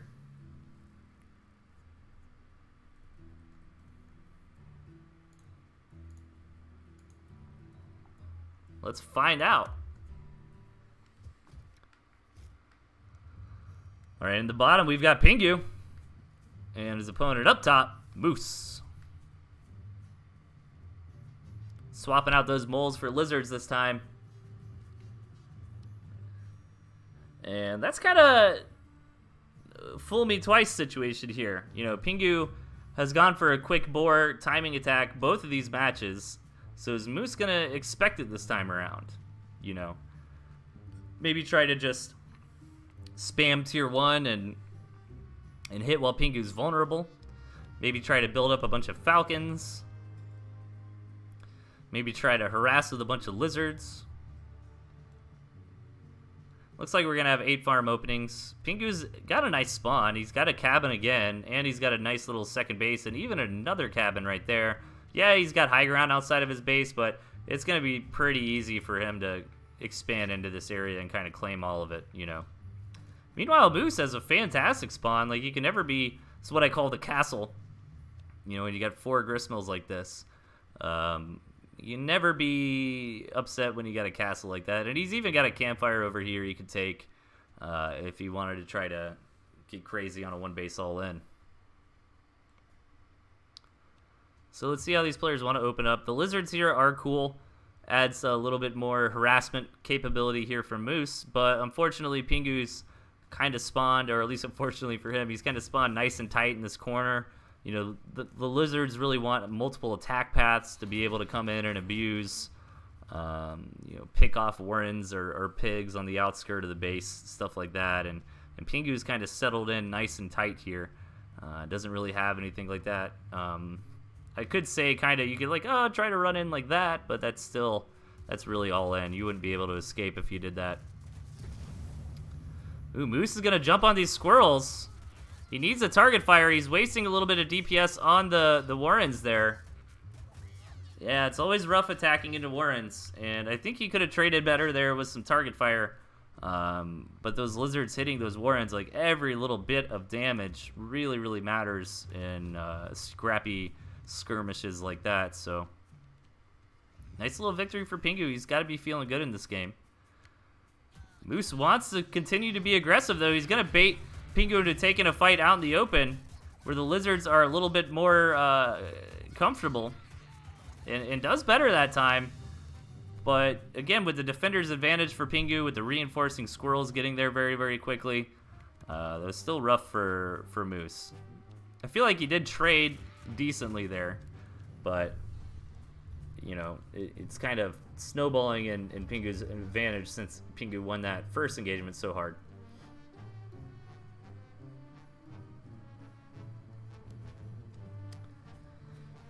Moose getting into chameleons now and grabbing that second base. He did see the campfire pretty quickly this time, so yeah, I like throwing down. I even don't mind throwing down a second farm. And Pingu is going to attack in, and this is kind of the right moment. Moose invested into that tier 2. It's not going to be available for this fight. He doesn't really have any tier 1 here, and this was great game sense from Pingu. He kind of realizes he won both those engagements pretty handedly. He knows he's got the campfire to help push. He knows his opponent did things like go into a gristmill, so they're missing even more food. So Pingu, yeah, he pounces. Very, very smart decision making here. And just going to go ahead and knock Moose into the underworld. Boom.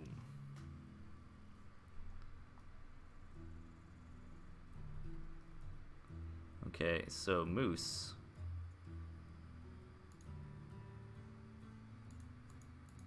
Knocked down to the underworld. What do we got next? We had a couple more. Yeah, we got Shadow and then Spider Lord. So let's hop into Shadow 31.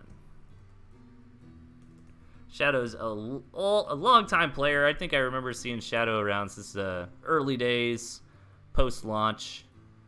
So good to see him saying hi and being active in this event. And Skeleton, too. Skeleton's been here since, like, day one. Kind of on and off. I think a lot of players, play for a while and then take a break and come back to it. But there's definitely a special spot in all of our hearts for Tooth and Tail. Everybody eventually ends up back on that ladder. So, all right, yeah. Looks like we are set up for the next round.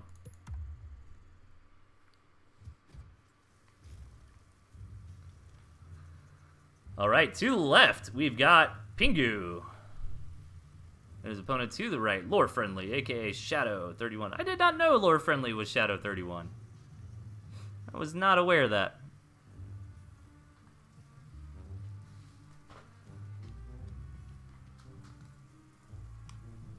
Man, my head just exploded.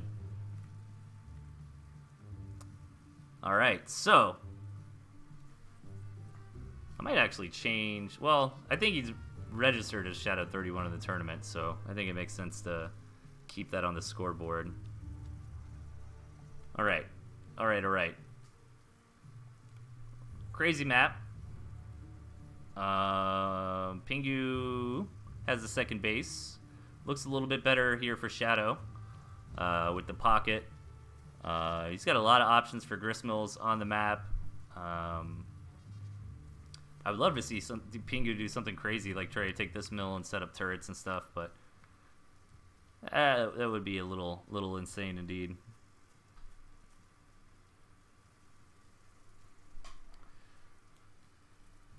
Shadow 31 on Discord, Lore Friendly on Steam and Twitch. I feel like you've been Shadow 31 in game before, though, haven't you?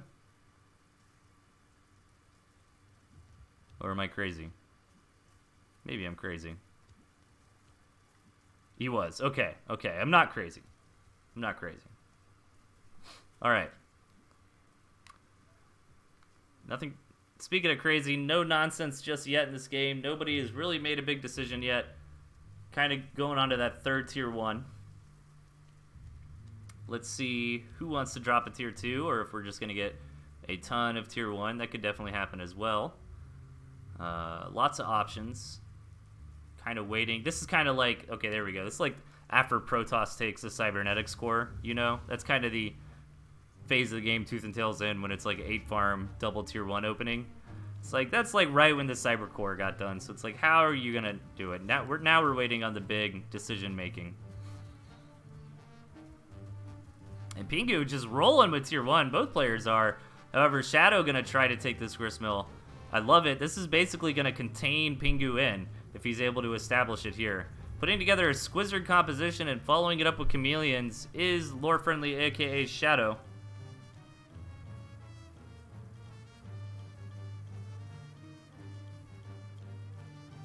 Pingu is going for mass marines, pretty much.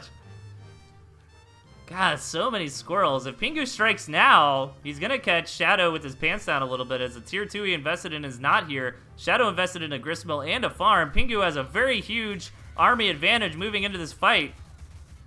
Can Shadow hold on is the question. So many squirrels here.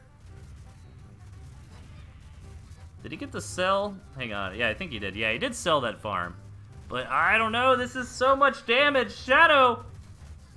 Yeah, Shadow kind of getting caught off guard by this mass tier 1 swarm, He kind of went for both of the greedy openings there. He went for a quick, not really a quick tier 2, but he went for a tier 2, at a reasonable time, plus a gristmill, plus some farms, while his opponent just spammed that tier 1 button. And Pingu comes in and punishes it for it. Pingu is actually really good at reading game states, I've noticed. Like, he really understands, when he's got an edge and when to strike. I think that's really cool. I think a lot of players kind of underestimate the value of that in these games. In the bottom right, we've got Lore Friendly, aka Shadow 31, and in the top left, we've got Pingu. Like, to me, that's always what really differentiated the top level players. Like, I remember Pile was a good example of it. Or the Gentleman on his heyday was also really good at this. But essentially just like knowing, like, okay, I've got X amount of food up, you know, I can move in and crush them. Because it's really a numbers game. Like, you can tell a lot if you're paying attention to food, because you do know that they have access to just as much food as you do, right? So if you throw down 4 tier 1 Warrens and you go to their base and they have 4 tier 1 Warrens, well, you know they don't have anything else because they have the same amount of money as you.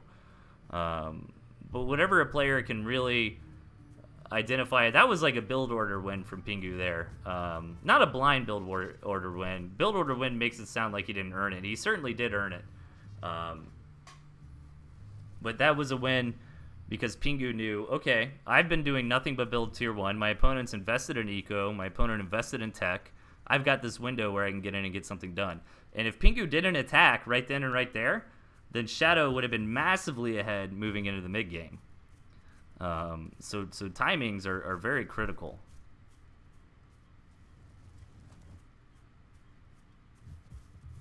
Eight farm doubles from both players here. Let's see if Pingu just wants to build a whole bunch of tier 1 again.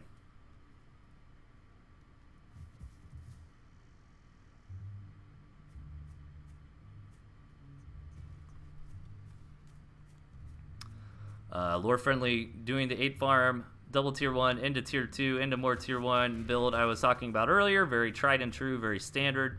It's a really good place to start if you're a beginner.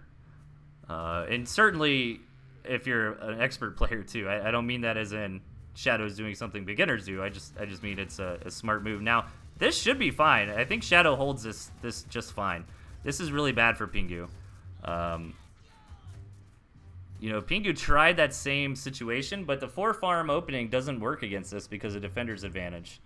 So now Shadow is in a fantastic spot. You know, regardless of the trade, don't even worry about the trade. Just assume that they traded pound for pound evenly. You know, now Shadow's got the technology lead. You know, the reason Pingu was able to get away with that last time is because Shadow did 2 greedy things. He went for tech and he went for an expo. But this game, he only went for tech. And he was able to, and also his Warren placement was great for that opening. If you're going to go for this tier 2 opening, you don't want to place your Warrens way out here, or else Pingu would have just slammed through them. You know, the Warrens next to the pigs really adds a lot to that early game defense. And Pingu is a little bit scared. Like, he's throwing down a turret. He knows Lore Friendly is ahead on technology. He knows the tier 2 timing is about to happen. And Shadow did see the turret, so he's got a ferret on the way. Which is going to delay the game a little bit. But again, I like Shadow's position a lot. He's figuring out an answer to get around that turret. You know, the ferret's already cooking. It's going to be here soon. Pingu sells the turret. Very nice. Now Shadow doesn't really even need the ferret anymore. And I don't really feel like the ferret's the best thing for this situation to begin with, because this is about to be a big clash, right? The ferret shines when it's got a lot of space to wiggle in and get some poke and prod damage in between fights. However, Shadow can still poke with this ferret and force Pingu to engage.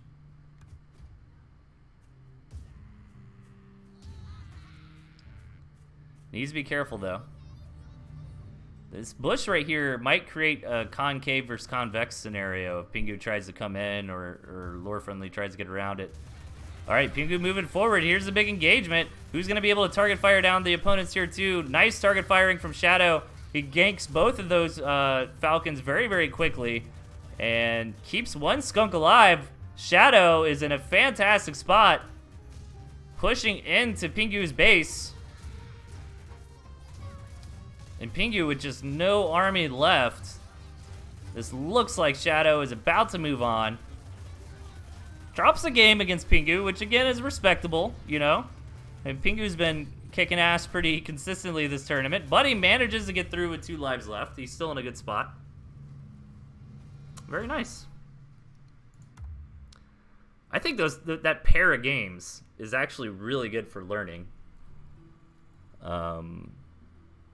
I think in game 1, you know, keep in mind, I might be giving Pingu too much credit. Maybe he's just building tier 1, but The idea, I don't think so. I think Pingu is pretty smart on his timings, and he identified, game one, all right, my opponent's being greedy, trying to get tech, trying to get economy. I can just slam in here with all my tier 1 and win. And then game two, he made a bad call. He thought he was going to be able to break through. But that's why I recommend that opening that Shadow did there to new players or somebody coming out of a break or something, because it is pretty safe, You can get that tier 2 out with that opening 9 times out of 10. All right, so Shadow is going to advance to Parsifal. And we've got 1 round left for tonight.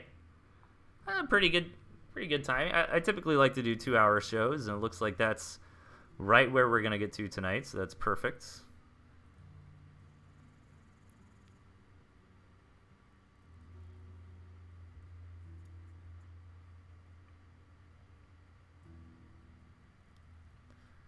All right. Oh, I got to update my scoreboard. Spider Lord.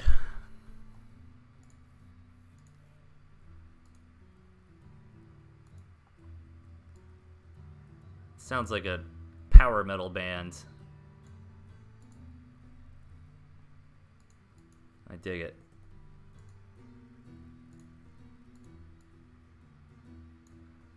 All right. Let's hop into the last matches of tonight's. We've got in the bottom, rocking the double tier 3, winning my heart already. We got Spider Lord and Pingu. Speaking of hearts, he's going to try to take a couple from the nerd in the bottom. We've got Pingu up top.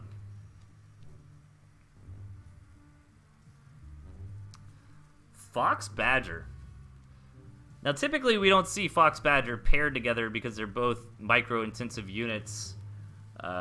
Fox can pair nicely with Owls in metas that Owls are good because it's kind of covering your weaknesses, because Fox isn't really a late game tier 3. It can be if it's like a scrappy late game, but it's not gonna scale, right? Where Owl is kind of the scaling unit of the meta, and Badger's just fantastic, kind of at all phases of the game. Very strong tier 3, very versatile, and the two together gives you a lot of options. I don't think it's really I think it's a Boolean situation. I think it's either or. I don't think we'll see. I have seen games where people do build Fox and then like go into a Badger later on, so it's not impossible.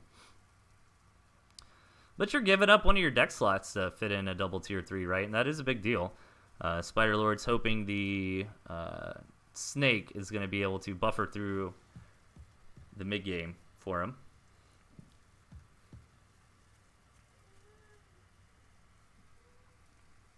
I want Spider to win just for the deck alone, says Tosh. Yeah, man. I do too. I want to see it. Dude, Badger Fox totally wins style points. All right, Pingu opening with a few tier 1 warnings. Nothing crazy yet. Is he going to keep spamming squirrels, or is he going to go into an expo? This map is pretty large. I wouldn't mind to see an expansion here. Looks like he's saving up for a tier 2 Warren. There it is. Going to go for some chameleons here. Meanwhile, let's see what Spider Lord's got up his sleeve. Maybe a bunch of spiders. Oh, man. I make myself laugh.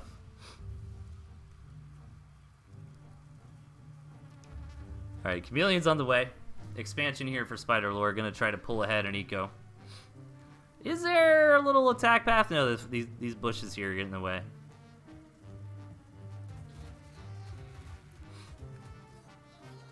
Ooh, Pingu coming in with some aggression. Kind of like Spider Lord's commander died up front, and then Pingu's commander dies after the engagement starts, but it still kind of works out for Pingu there. Kind of surprised that it went so well for him. Yeah, it was unfortunate for Spider Lord, the commander going down right there, because Pingu both went for a tier 2 and attacked, right? Like, you typically don't see that. Normally you see that them wait for the tier 2 war and to get out, and Spider Lord never scouted it, so wasn't aware that it was coming. And this is rough. Pingu just won a big fight and is not messing around. Is going to try to get a win off the back of that tempo. Keeps both chameleons still alive here. And starting to get into the nest, the spider web, and tearing it down here. Doing a good job microing these chameleons and keeping them alive, but might be babying them a little bit too much. You know, losing a little bit of DPS, but hey, they're still here, and they're doing a ton of damage. All the farms going down, only a couple left. And Pingu should be able to finish it off from here, even if Spider-Lord cleans this push up. You know, he's got nothing left. He's only got a couple of warrens. He's got no pigs. This reinforcing push from Pingu should be enough to seal the deal.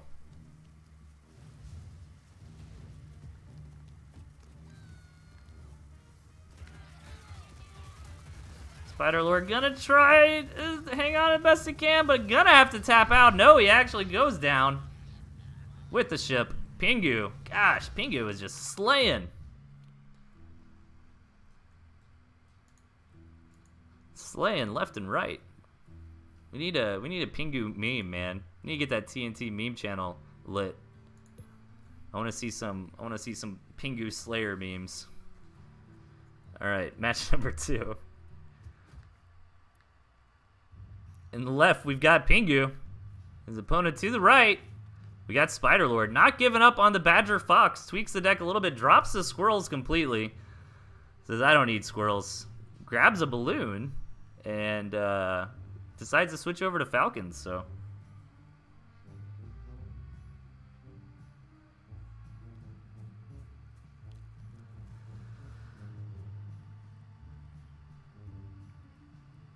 I did like that, I love the me and the boys meme, I gotta say. I'm a fan. And I saw somebody did the Tooth and Tail me and the boys with all the commanders. That was really good.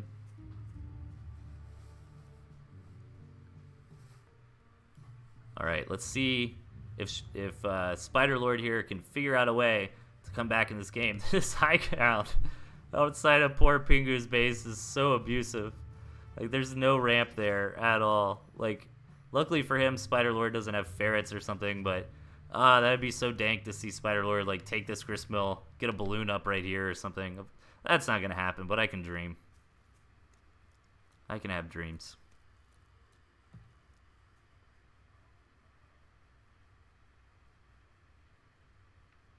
Spider-Lord, I love this guy. 8 farm tier 2. With some Falcons, yeah, I think he's going to do it. I think he's going to try to abuse this high ground up here. All right, let's see it. I believe. Let's see if the Black Widow can pounce. Oh my gosh, Spider-Lord, yes. It's like the the analyst part of me is like, Spider-Lord, no. But the hype part of me is like, Spider-Lord, yes. I'm torn. All right, Pingu knows. Pingu knows what's up. He's trying to secure this gristmill up here to stop Spider-Lord from having fun. Oh man, I thought he was about to throw down some more Falcons.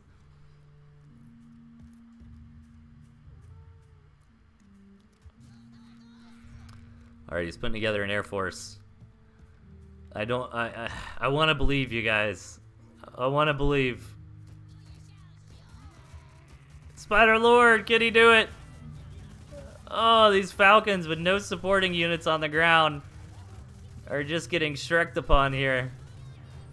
Trading out with the squirrels. They are going to defend, but 2 of them went down, plus a couple farms. Very good trade here for Pingu. These squirrels will reproduce very, very quickly.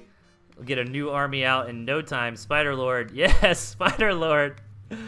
Oh my god, I love this guy. I love Spider-Lord.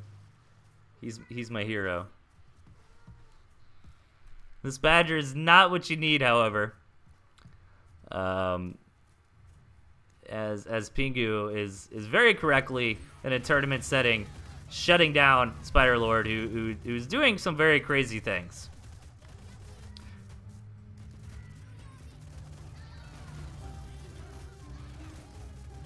Pingu gonna target fire down those Falcons. These squirrels are gonna die off, but again, he dealt the damage. He's keeping that high-tech unit count low. He's killing pigs left and right. Oh, did Spider-Lord pay for the Badger? Okay, look, he's got 3 farms. In all seriousness, like, oh my god, he paid for it. Dude, Hang on.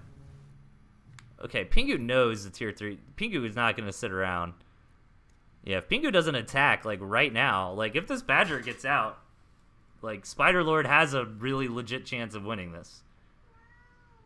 Yeah, Pingu's got to attack right now. What's it, 50 seconds for a tier 3 these days? So about 20 seconds of that Badger is going to come out, but Pingu is just going to click on that gristmill, and it's not going to get there in time. Bam! Another victory for Pingu. I think everybody in the chat wanted to see that Badger come out. I know I did. All right, Spider-Lord on his last life here.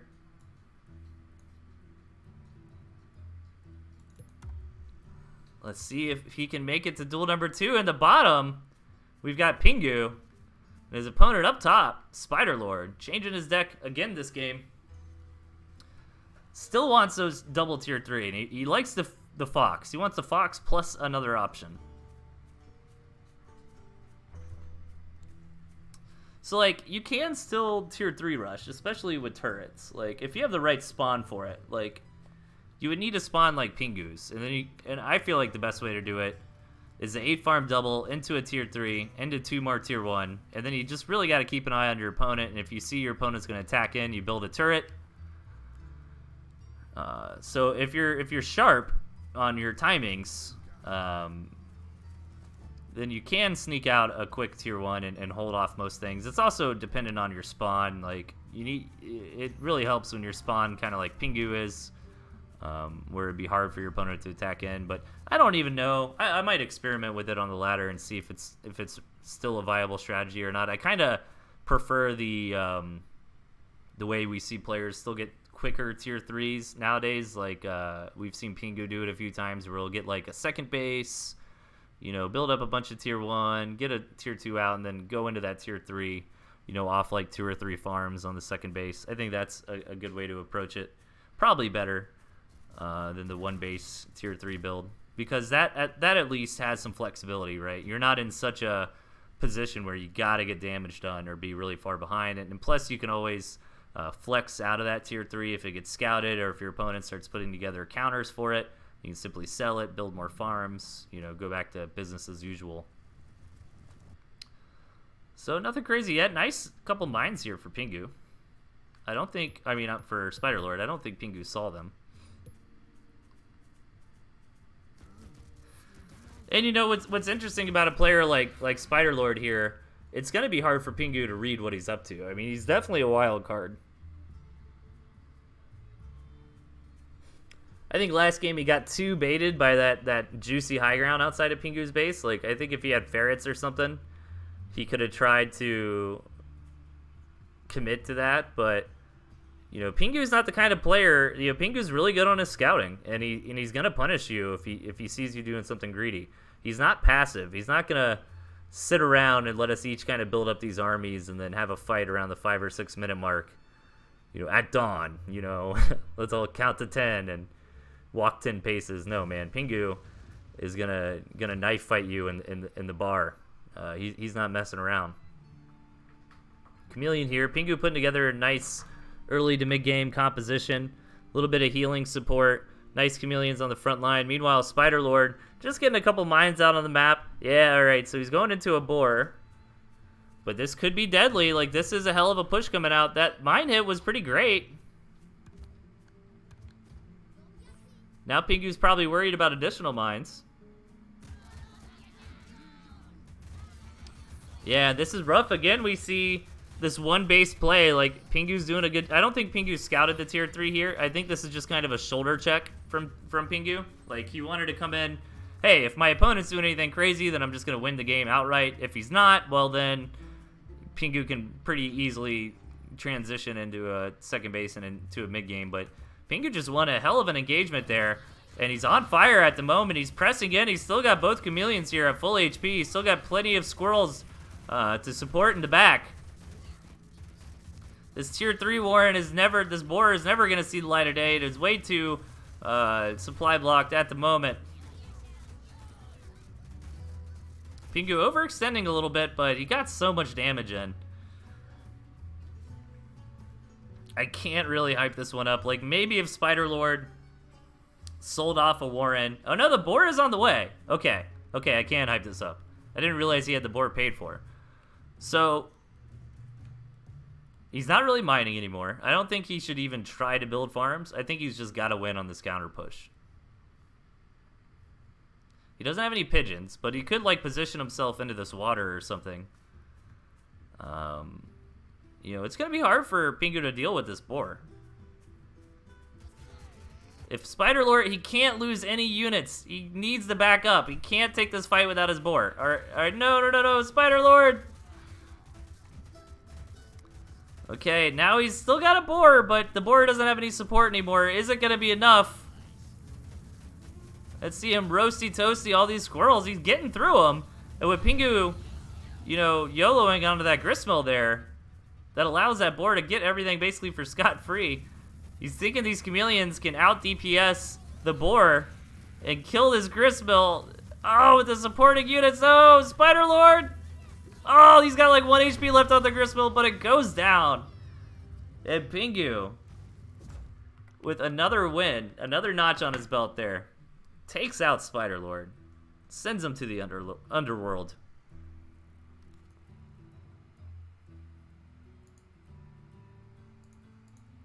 Jeez. Okay, let's take a look at the standings. All right, so Pingu got 5 kills already, and these are all the players that haven't even gone yet. Why did I think Skeleton was playing tonight? Oh, I probably saw Spider-Lord and thought it was Skeleton. That was my mistake. Damn, so he's got 5 kills. It's pretty good. Everybody's played against Pingu, so we still got all these duelists coming up here. A lot of people advancing to the second round. We got a few people that are already kind of far forward. So that's the state of the game. That's where we're at here in the tournament. Keep your eyes on that 12 Duels Discord. There's a lot of great content there. The Gentleman's Gazette posts have been really cool. I've been enjoying those a lot so far. He's got a nice spreadsheet that he keeps up with, kind of tracking everyone's progress. There's, of course, the predictions game. I think most of us threw our predictions down, so it's cool to keep an eye on that as well. So that's going to be it, guys. I believe we have 12 Duels content coming out every night until Sunday. So Friday, Saturday, Sunday, there's going to be a show. I'm doing a show on Sunday. I believe tomorrow is going to be on Big Pimpatosh's Twitch channel, a.k.a. Witty Pun 7.